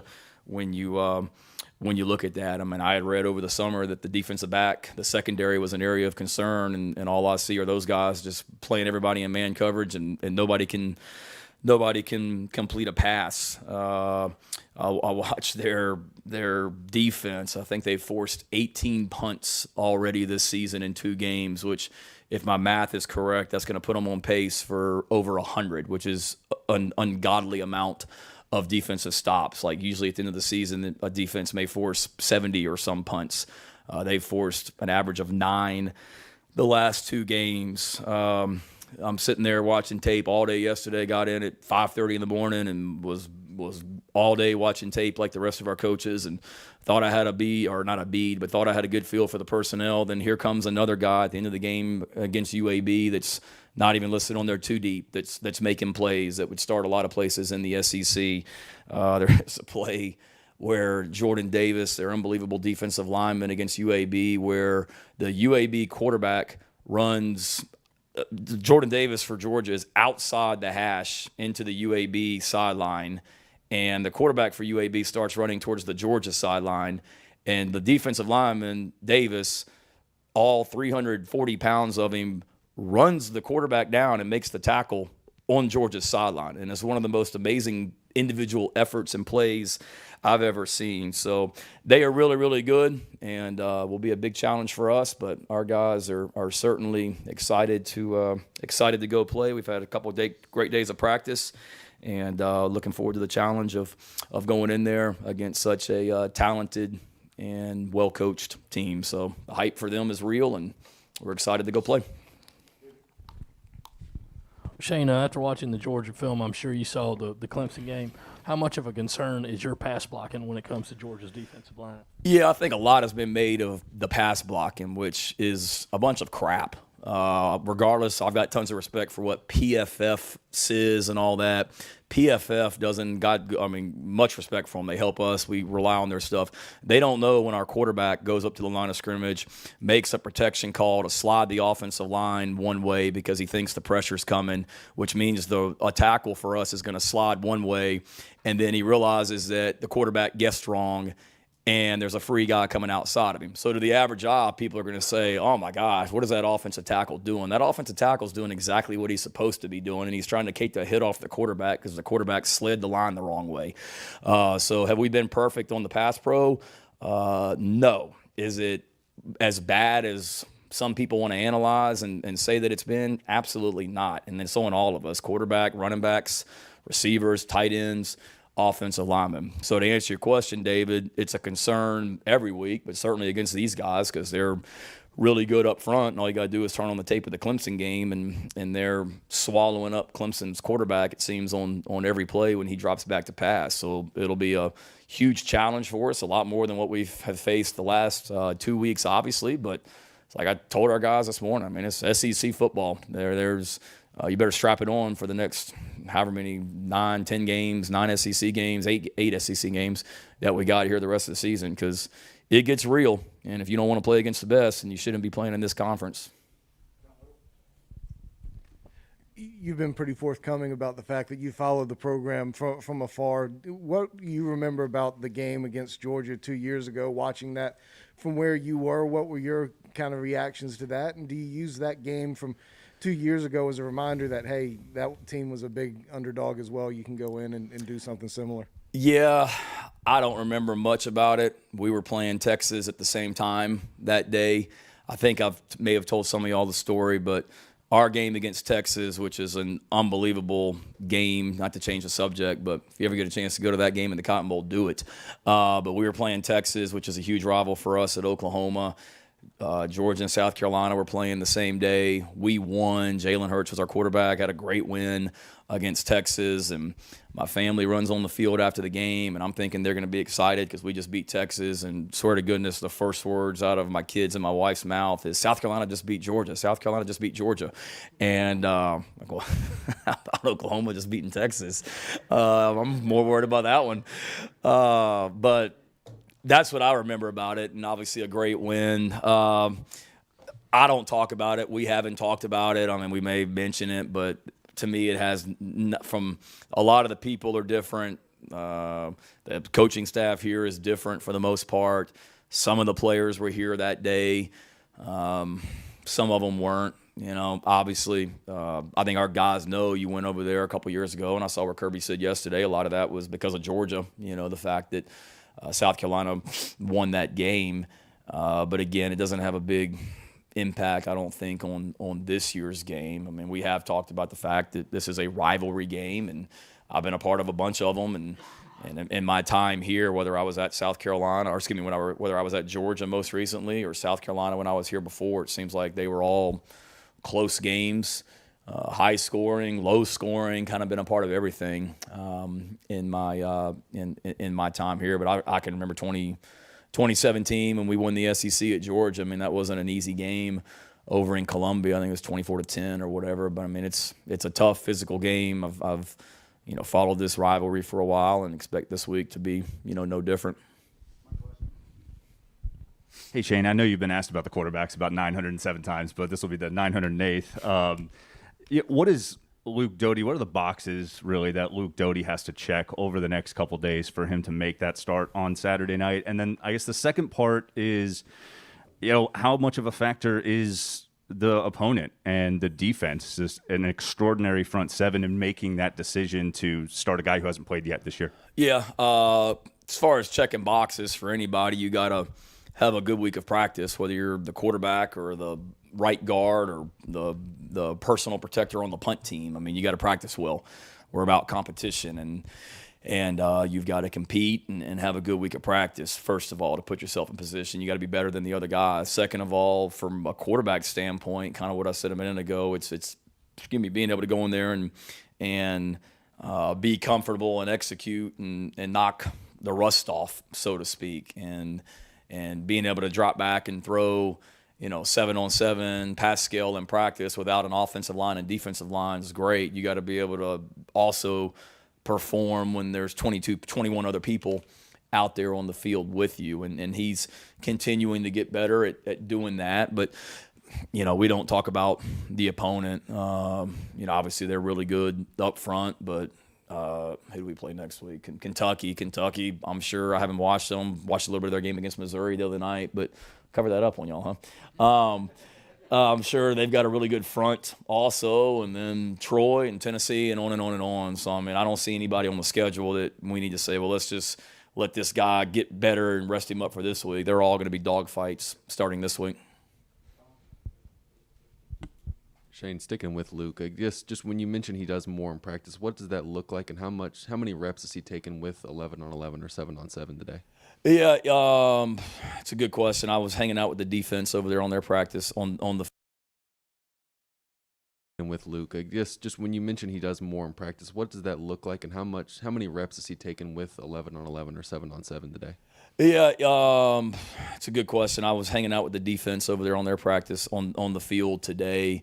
Luke was out there. He was throwing balls. As far as the exact number of reps and all that stuff, I'm not even sure, to be honest with you. As soon as I walk out of here, I'll go in there with the offensive staff, and we'll watch practice from today. But from meeting with Clint each day, it's kind of, okay, he's going to do these periods and work a little bit more each day. And like I said at the beginning, he did a lot more today than what he did last Tuesday. And last Tuesday at this time, and we expected him to be able to play in Greenville. And he had a little bit of soreness during this time last week. He doesn't have that today. He didn't have that yesterday after practicing Sunday. So he continues to do more and more. And like I said, we fully expect him to be ready to roll on Saturday night. But let's also recognize the fact that Zeb Nolan made some fantastic throws down the stretch the other day against East Carolina too. That the throw to DK, the throw to Van in the end zone, the throw to Van that we ended up fumbling. I mean, he made some great plays down the stretch. So Zeb's another one that, like the rest of our team, continues to get better, and our whole football team. I mean, by no means have we arrived anywhere. We've got to continue to get better all across the board, and coaching as well. Shane, about what you said about not having arrived. I mean, 2-0's, a different feeling for a lot of these guys on this team. How do you keep them grounded? How have they handled the good start that you guys are off to? Yeah, good question.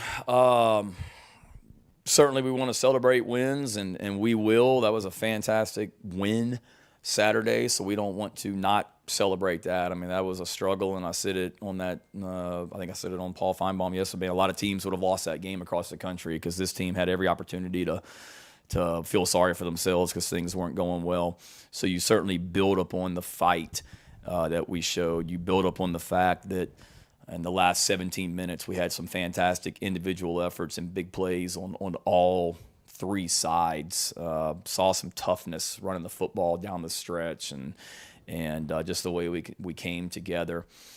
You build up on that, but it don't take long to turn on the tape on Sunday and see, no disrespect to East Carolina, but all the stuff that we didn't do right as well. Offensively, defensively, special teams. I mean, it's pretty obvious to our guys we still got a lot to get better at. There's a lot that we could have done better against East Carolina. And then you get through East Carolina and you turn on the tape with Georgia, and it's you realize pretty quick you better crank it up and get better. And each week that's always going to be the same. I mean, we're going to come in on Sunday, win or lose, and look at the previous game, what we did well. And even when you have a great win, I mean, we go in there as a team meeting and we watch as a team some of the good plays, but then also the not so good plays as well, because I don't want anybody ever feeling complacent. And week to week, we don't spend a lot of time talking about the opponent. It's let's worry about ourselves and let's get ourselves better. And that's what we told them in the team meeting this morning. Like, we've got to be better this week in everything that we do than last week if we want to have any chance to be successful. Shane, what do you remember about Zeb and how he did against you guys in that 2018 game? And then also, what were your, impressions of what you saw of Luke in the tape you've watched of last year's Georgia game, which was his first start, as you know? Zeb against Iowa State, Iowa State versus Oklahoma, that it was just, he made some really great throws. If I'm not mistaken, I think going into that game, there was a question on who was going to start at quarterback for Iowa State, if I'm not mistaken, and had a feeling it was going to be Zeb, and I knew of him and just kind of watched him, from a distance and knew who he was, being from Georgia and all that. But then he went out there and went back. It was a back and forth game. Kyler Murray on one side and Zeb Nolan on the other. But Iowa State had some a talented receiver that I know got drafted that year, a big target, and he did a nice job of just throwing some deep balls to him and some back shoulder fades or deep balls down the sideline, and just kind of went back and forth, and ended up being 37-27. But just remember being impressed with how he sat in the pocket and threw the ball and the accuracy that he threw with. To be totally honest, I haven't watched a snap of it last year. Last year, that South Carolina football team that was out there that night is not indicative, I guess is the word, of the South Carolina football team right now. I know the defensive staff at Georgia is the same. So as we go through the week, you may look at things for certain formations and stuff like that. I watched it on TV. I remember watching it on TV from back at my house in Norman that night, and I knew who Luke was coming out of high school, but just seeing some of the athleticism and things like that he played with that night. But I just there's not a lot of carryover from last year to this year because we're built a little bit different. There's a lot of returning players, don't get me wrong, but we're a little bit different schematically and things like that. And the personnel on defense for Georgia has changed in a lot of ways also, particularly in the secondary. Shane, with some of the self-inflicted wounds on defense from a penalty standpoint, what's your philosophy on being able to teach that? Is that as simple as, hey, we want you to be able to play with that edge. We like, the days of DJ Swearinger, but, we'll yank you off the field for a couple series. How do you teach that? Because I'm sure it's not as easy as guys just knock it off. Yeah, it's the $1 million question. I've been some places where the philosophy is you don't talk about it and maybe just kind of goes away by not making a big deal out of it. I've been some places where it was old school and you go out on the practice field and you circle up, and if you had the penalty, you come out in the middle and you're like, I'm Mike Uva and I had a penalty and cost the team 15 yards, and then everybody gets up there and does the up downs. And I've been places where you go in the team meeting and you show every penalty to teach off of it, and really we just try, we teach off of it as much as we can what the expectations are and what we're not going to condone. We have officials at practice most days, and we want to educate as much as we can, whether it be formations or today we had a block in the back during a drill where you get on there and you teach it and you recognize it that this is unacceptable for sure. And that was the disappointing thing about Saturday was I obviously did a crap job because we made a big point of emphasis about keeping our poise and composure against East Carolina, and not a shot at East Carolina, but there were some plays in App State where got a little chippy, and we wanted to talk. We made a big point with our guys last week of we get in this situation, we're not turning it into a one-on-one war of words and battle where we're talking. Don't even talk to them. Just go play. Go play between the whistles and whatnot. And then we obviously, I guess, mind tricked ourselves because we ended up being the team that didn't handle that the right way and lost our composure. So we just continue to teach and coach off of it and make sure our guys understand what we expect and what's acceptable and not acceptable. And in our team meeting on Sunday, I showed some of those clips of those penalties you're talking about. I mean, penalties are going to happen during the play. I mean, it's football. There's some things that are just going to happen and you live with. It's the pre-snap and post-snap stuff that make you want to throw up as a coach. So we got to get better at that. And I'm 2 weeks in a row I've said it, and hopefully we'll be better this week. Shane, you mentioned you spent some time with the defense earlier today.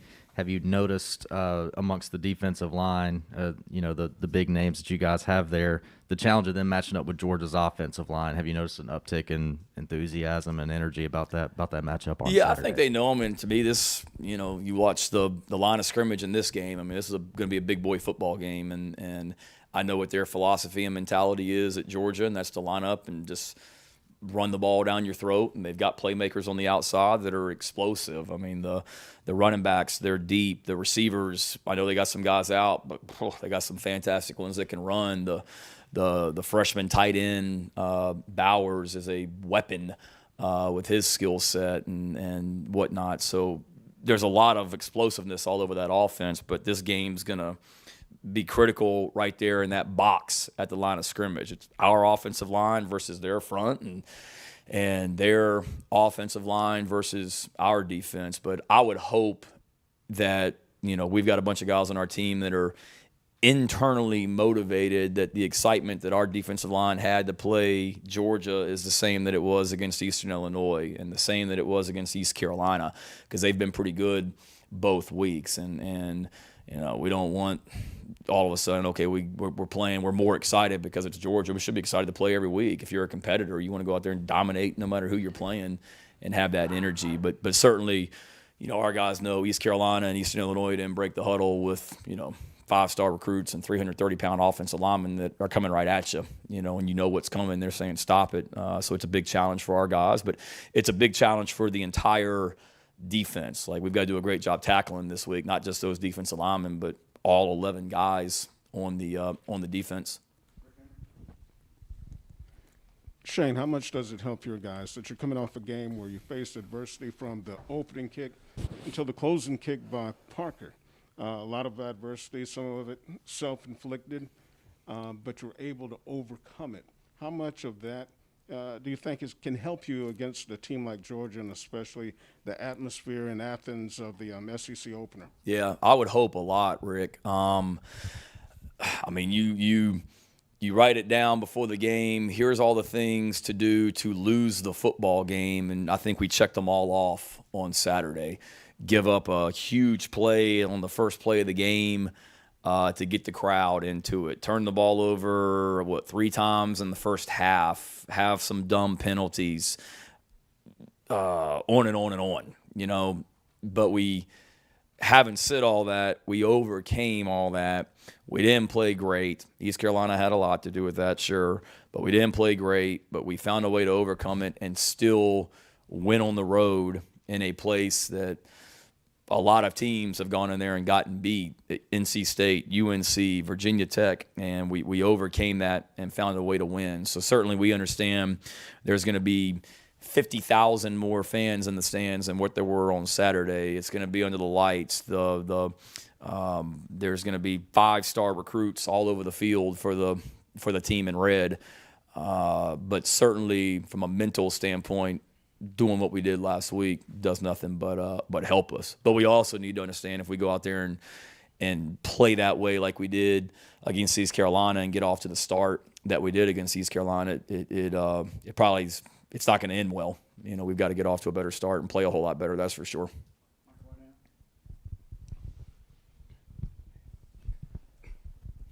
Shane, Zeb is from that neck of that woods in Georgia. Have you and him talked at all about just kind of what it means to go back to the area, play in that area, or do you have a sense of what it might mean to him? Yeah, I haven't talked to him this week. about it. I was in the quarterback meeting this morning, but it was all football. But when he decided that he wanted to come back out and play, when he and I were having those conversations, one of the things he did mention was how cool it would be to be able to go back to play in Sanford Stadium in the town that he went to high school in and his family lives in. And so certainly it'll be extra excitement for him, sentimental, whatever you want to call it, going back in there. But he's also, smart enough to understand he has a job to do and is focused on that and worrying about what he can control. But, it is a pretty cool story going back to Athens, and would be an even cooler story if he's able to go in there and play well. That's what he wants, and that's what he's working for or working towards right now. Obviously, there are a lot of good high school players in the state of Georgia every year, and Georgia usually has kind of the pick of the litter, so to speak. What's it like recruiting against those guys in that state, whether it's here or Oklahoma, Virginia Tech, and how challenging can it be to compete with them that way? No, it's challenging for sure. It's such a big state, and there's so many players. And Kirby used to say this when I worked for him, that they can only take 25 a year.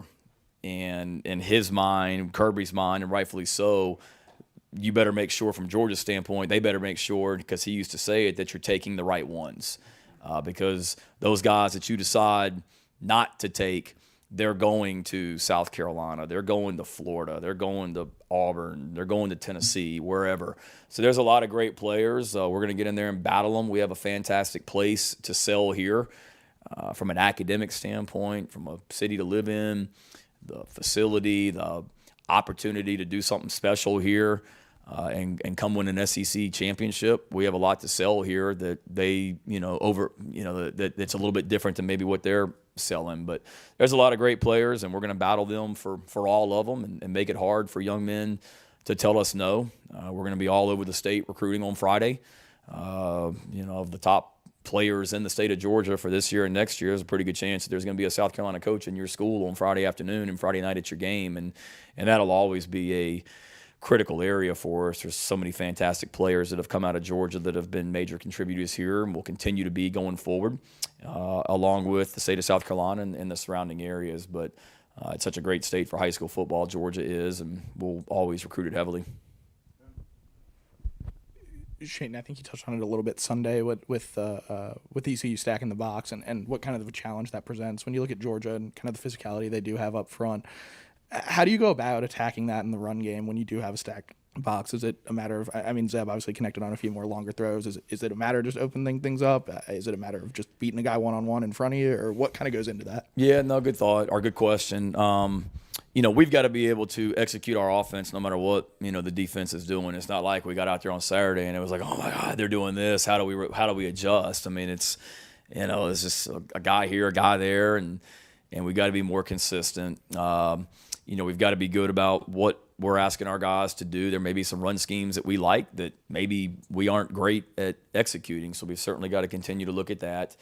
You've got to be able to, if teams are going to do that, which they're going to continue to do against us, you've got to be able to throw the football, which we did. It was a fantastic job by Zeb on the deep ball to Josh down the sideline and some of those other throws. And then we've got to be able to sustain blocks and finish plays, and that's what we did a better job of as the game went on, was just leaning on East Carolina and finishing plays and covering them up. And then at the end of the day, we got SEC running backs. We can't block them all. We're going to do our best to get a hat on a hat, but at some point you're going to have to make somebody miss. And there were times on Saturday where we had a running back lost a one-on-one battle versus a defensive back in the open field or in the hole, and there were some times that we certainly, won those battles as well. So it's a combination, but I've told you guys before, we want a balanced offense, and that's not necessarily 50-50. It's the ability to run when you got to run and the ability to throw when you got to throw. And saw signs of that on Saturday. We've got to be a lot better going forward. There's no question about it, but did see signs of it. Yeah, with the secondary, are you surprised at all at how well they've played so far? And where does some of that credit go? Is it Clayton White's scheme, Torian Gray's coaching, personnel just being a little bit underrated, but they seem like they've made a lot of plays? Yeah, knock on wood. They've been really good, really good. And I don't think surprise. I know I'm not surprised. Just seeing them during preseason camp, and that was preseason camp without a healthy Cam Smith. But just seeing, Foster and Roderick and Dickerson and Dial and Spalding and Rush and those guys as they were making plays throughout preseason. Then you get Cam back. They're doing a great job. And obviously the level of competition goes up this week because they've got some explosive playmakers on offense, like I said, but really impressed with the way that our defensive backs are playing. They're playing hard. They're doing a great job of tackling. They're winning a lot of 50-50 balls, and credit them for one.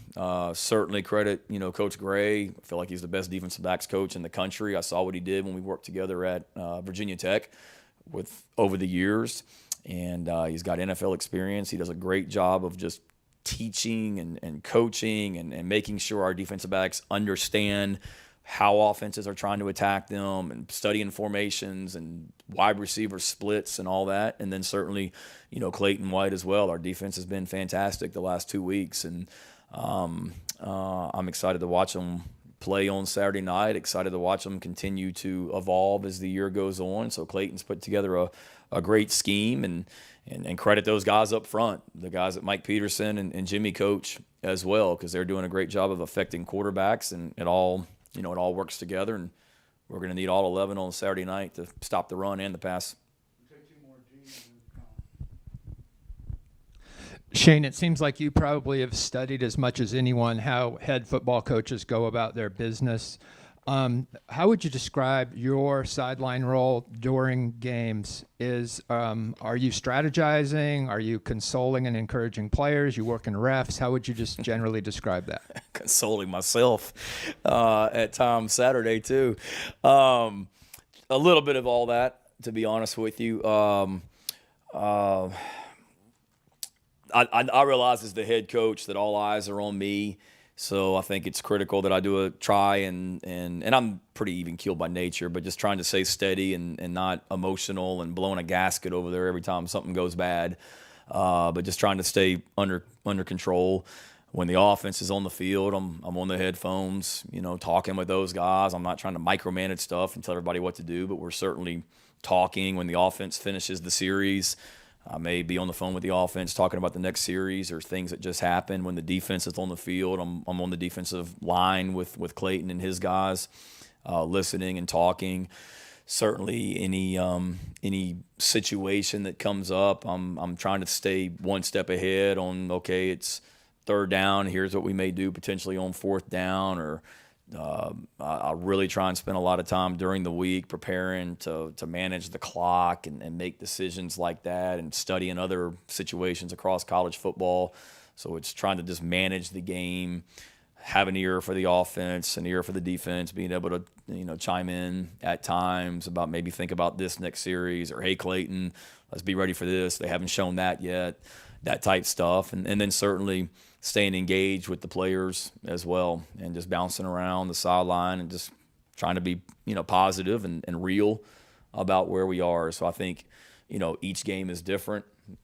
Eastern Illinois was a little bit more fun and less stressful. East Carolina, there was a lot of, decision making that was going on throughout the game, timeout usage, third down, fourth down, what you're doing, stuff like that. So every game's different, but just trying to stay one step ahead, but also help all three coordinators and communicate with, when I say three coordinators, communicate with Pete Limbo as well with everything going on from a special team standpoint. Shane, you obviously mentioned going up against Georgia's offensive line. How do you maybe mimic that in practice? What is the strategy there? And from a scouting team perspective, who's mimicking Zamir White and just the stress that he has to cause on a defense? Yeah, good question. It's hard when, Georgia's got running backs that try and run through you and out the other side every time they run the football. And they've got offensive linemen that are, 330-plus pounds over there that can move and are athletic. And, when I was over there with a lot of them, and Jamari and John Fitzpatrick, the tight end, Camarda, the punter. So, I mean, there's a lot of them that I saw, up close and personal. Schaefer. So I know how athletic and physical those offensive linemen are, without a doubt. So it's tough in practice. Part of it in practice is we do a lot of good on good, meaning our first offensive line versus our first defensive line. We do that on Tuesdays and Wednesdays in practice as well. So we try and make that as physical and real as it can be, for sure. In practice this week, we've kind of got a host of guys. I think Rashad Amos actually was helping out today as Zamir White. He was bouncing back and forth between the offense and then helping the defense as well. So Rashad did a good job of that. But then you also got other running backs that you got to, mimic as well. Cook and Milton and the whole crew. So pretty much all of our running backs have a hand in that on the scout team, except Kevin, Juju, Zaquandre, and Marshawn. Every other running back is running through there. But really, it's just making sure that on the scout team against our defense, every time we run the football, that we're telling our linebackers and defensive linemen, make the tackle and thud him up, but then let the guy run, because we want to make sure that we've got defensive backs and everybody else coming to finish that play as well, because we need all 11 to be involved in stopping the run on Saturday night. Okay. All right, guys. There's Shane Beamer. I would just say you can obviously tell he knows Georgia is very, very good. He understands the challenge that lies in front of South Carolina this Saturday, and I still have no idea who's starting at quarterback. So if you guys know, I would love for you to tell me, but I have no idea. I know that I can tell from the comments fans are very irritated and annoyed with not hearing something more solid on Shane Beamer, on Luke Doty from Shane Beamer. I don't know. I don't know. I don't know, guys. I'm not, like I said, I'm not at practice. I'm not behind closed doors necessarily. I don't think anybody knows at this point. I think it's really going to depend on practice. And I mean, it sounds like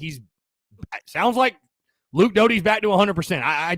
I don't know. I agree that if Zeb starts, it's going to be ugly. It's going to be very, very ugly. I mean, a lot of my score prediction will be dependent on what the quarterback situation is like. I don't know how you're going to move the football as Zeb Nolan plays. I really don't. I have no clue. You don't have the receivers to go out there and win one-on-one all day and throw the ball up and throw jump balls. A lot of those jump balls you threw last week that have been picked off. That'd be picked off against Georgia, most likely.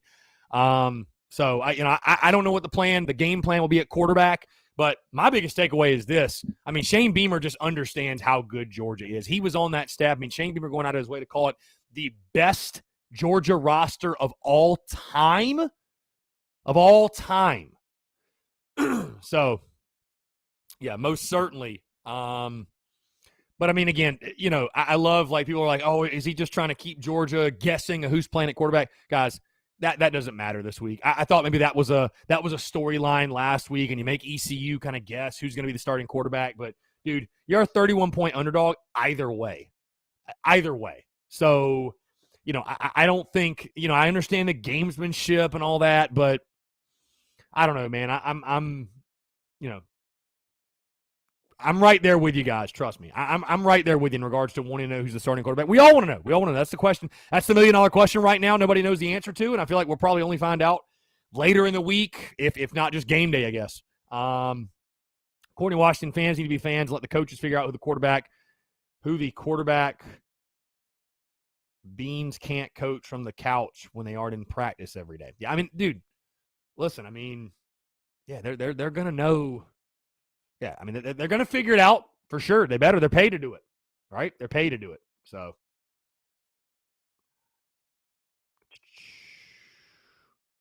let's see. Did I see what RJ tweeted? No, I did not.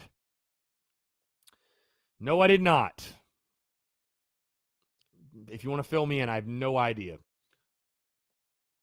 Let's see. Ryan Cawthon, I thought Doty was the guaranteed starter. Shows we do not know what is happening behind the scenes.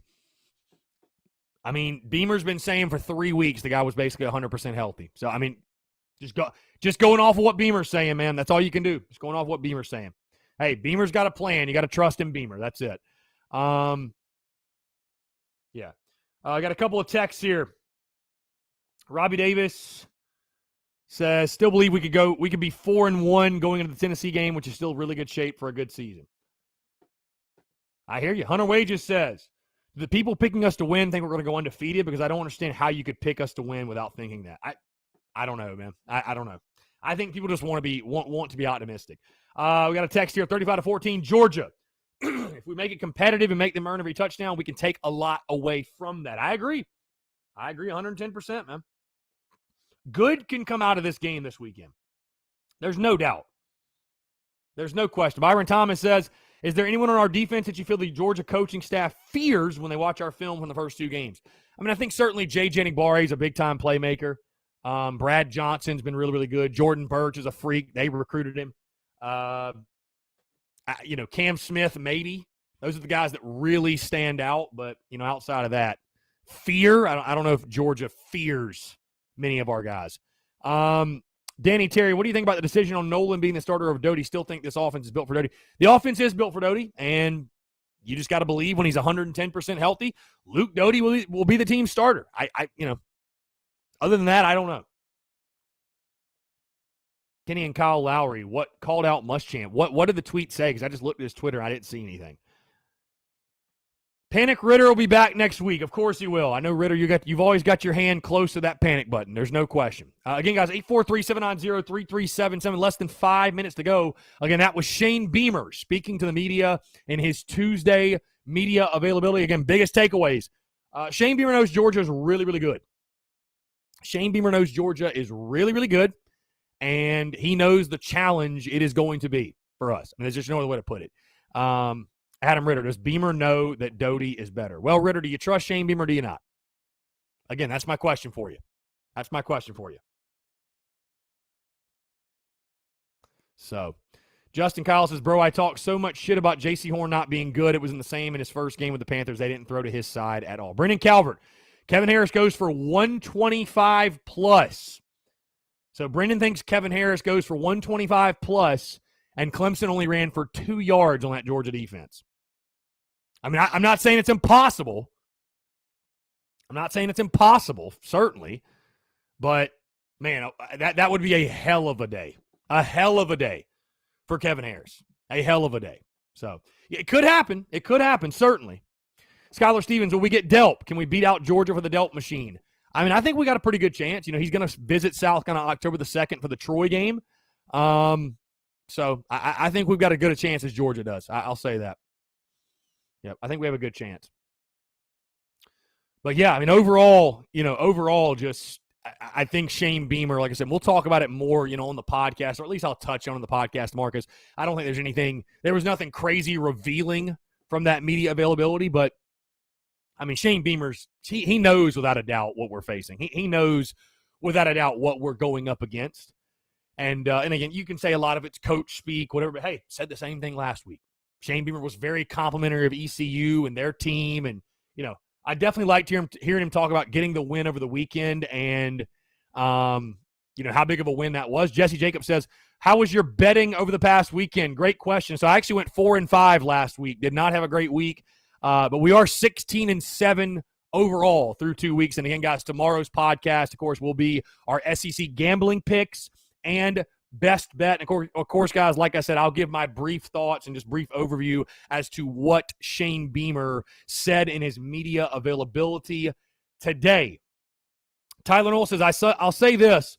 I love Beamer, but I will question his decision-making a little bit if Luke doesn't start. To me, he is clearly QB1 on this football team. Zeb showed last week he clearly isn't ready for big boy football, and if he starts, I think it's going to get ugly and get ugly fast. I am, guys, I'll tell you this. I'm not ready to, question Shane Beamer to that degree. It will be a little bit puzzling. I'll say that. To me, it'll say it will say Luke Doty was far more injured than we could have ever imagined. I just that's the only thing I could take away. Because again, I agree with you. You don't have a guy that's QB1 after the spring game and QB1 all through the summer and QB1 going into fall camp, and then just all of a sudden some GA comes off the staff and takes his job. It just makes no sense. It just literally makes no sense at all. And again, I think this is something we saw with the previous staff and the previous regime, and I don't want to compare the two, but I think that's what frustrated fans in the previous regime is just there were a lot of things we just didn't understand. You just didn't understand the decision making or the reason for this or the reason for that. And again, I'm not comparing the two, but yeah. So I don't know. It's going to be interesting. It's going to be very, very interesting. Georgia Ray Billings has put Jason in the game. Let him move the ball. You put Jason Brown in the game, we're going to lose 65-0. Thomas Walker, if Luke doesn't start, it's because he can't play 4 quarters, not because Zeb beat him out. I tend to think that as well. Again, guys, hey, going to go ahead and wrap it up. Appreciate you all tuning in. Episode 496 of the podcast dropping this morning. Check it out. Alex McGrath and I, of course, former Gamecocks football player Alex McGrath joined me to break down everything that happened over the weekend as well as look ahead to this weekend, the game against the Georgia Bulldogs. Folks, again, appreciate you all tuning in. Podcast, Daily Crow, rolling all week. Also, by the way, just a quick reminder, we will be at Tin Roof. We'll be at Tin Roof tomorrow night, 5 to 7. Former Gamecocks offensive lineman John Strickland joining me. Again, folks, it's been a lot of fun. Appreciate you all tuning in. Go check out the podcast if you have not. Hope you all have a great rest of your Tuesday, and we'll talk to you.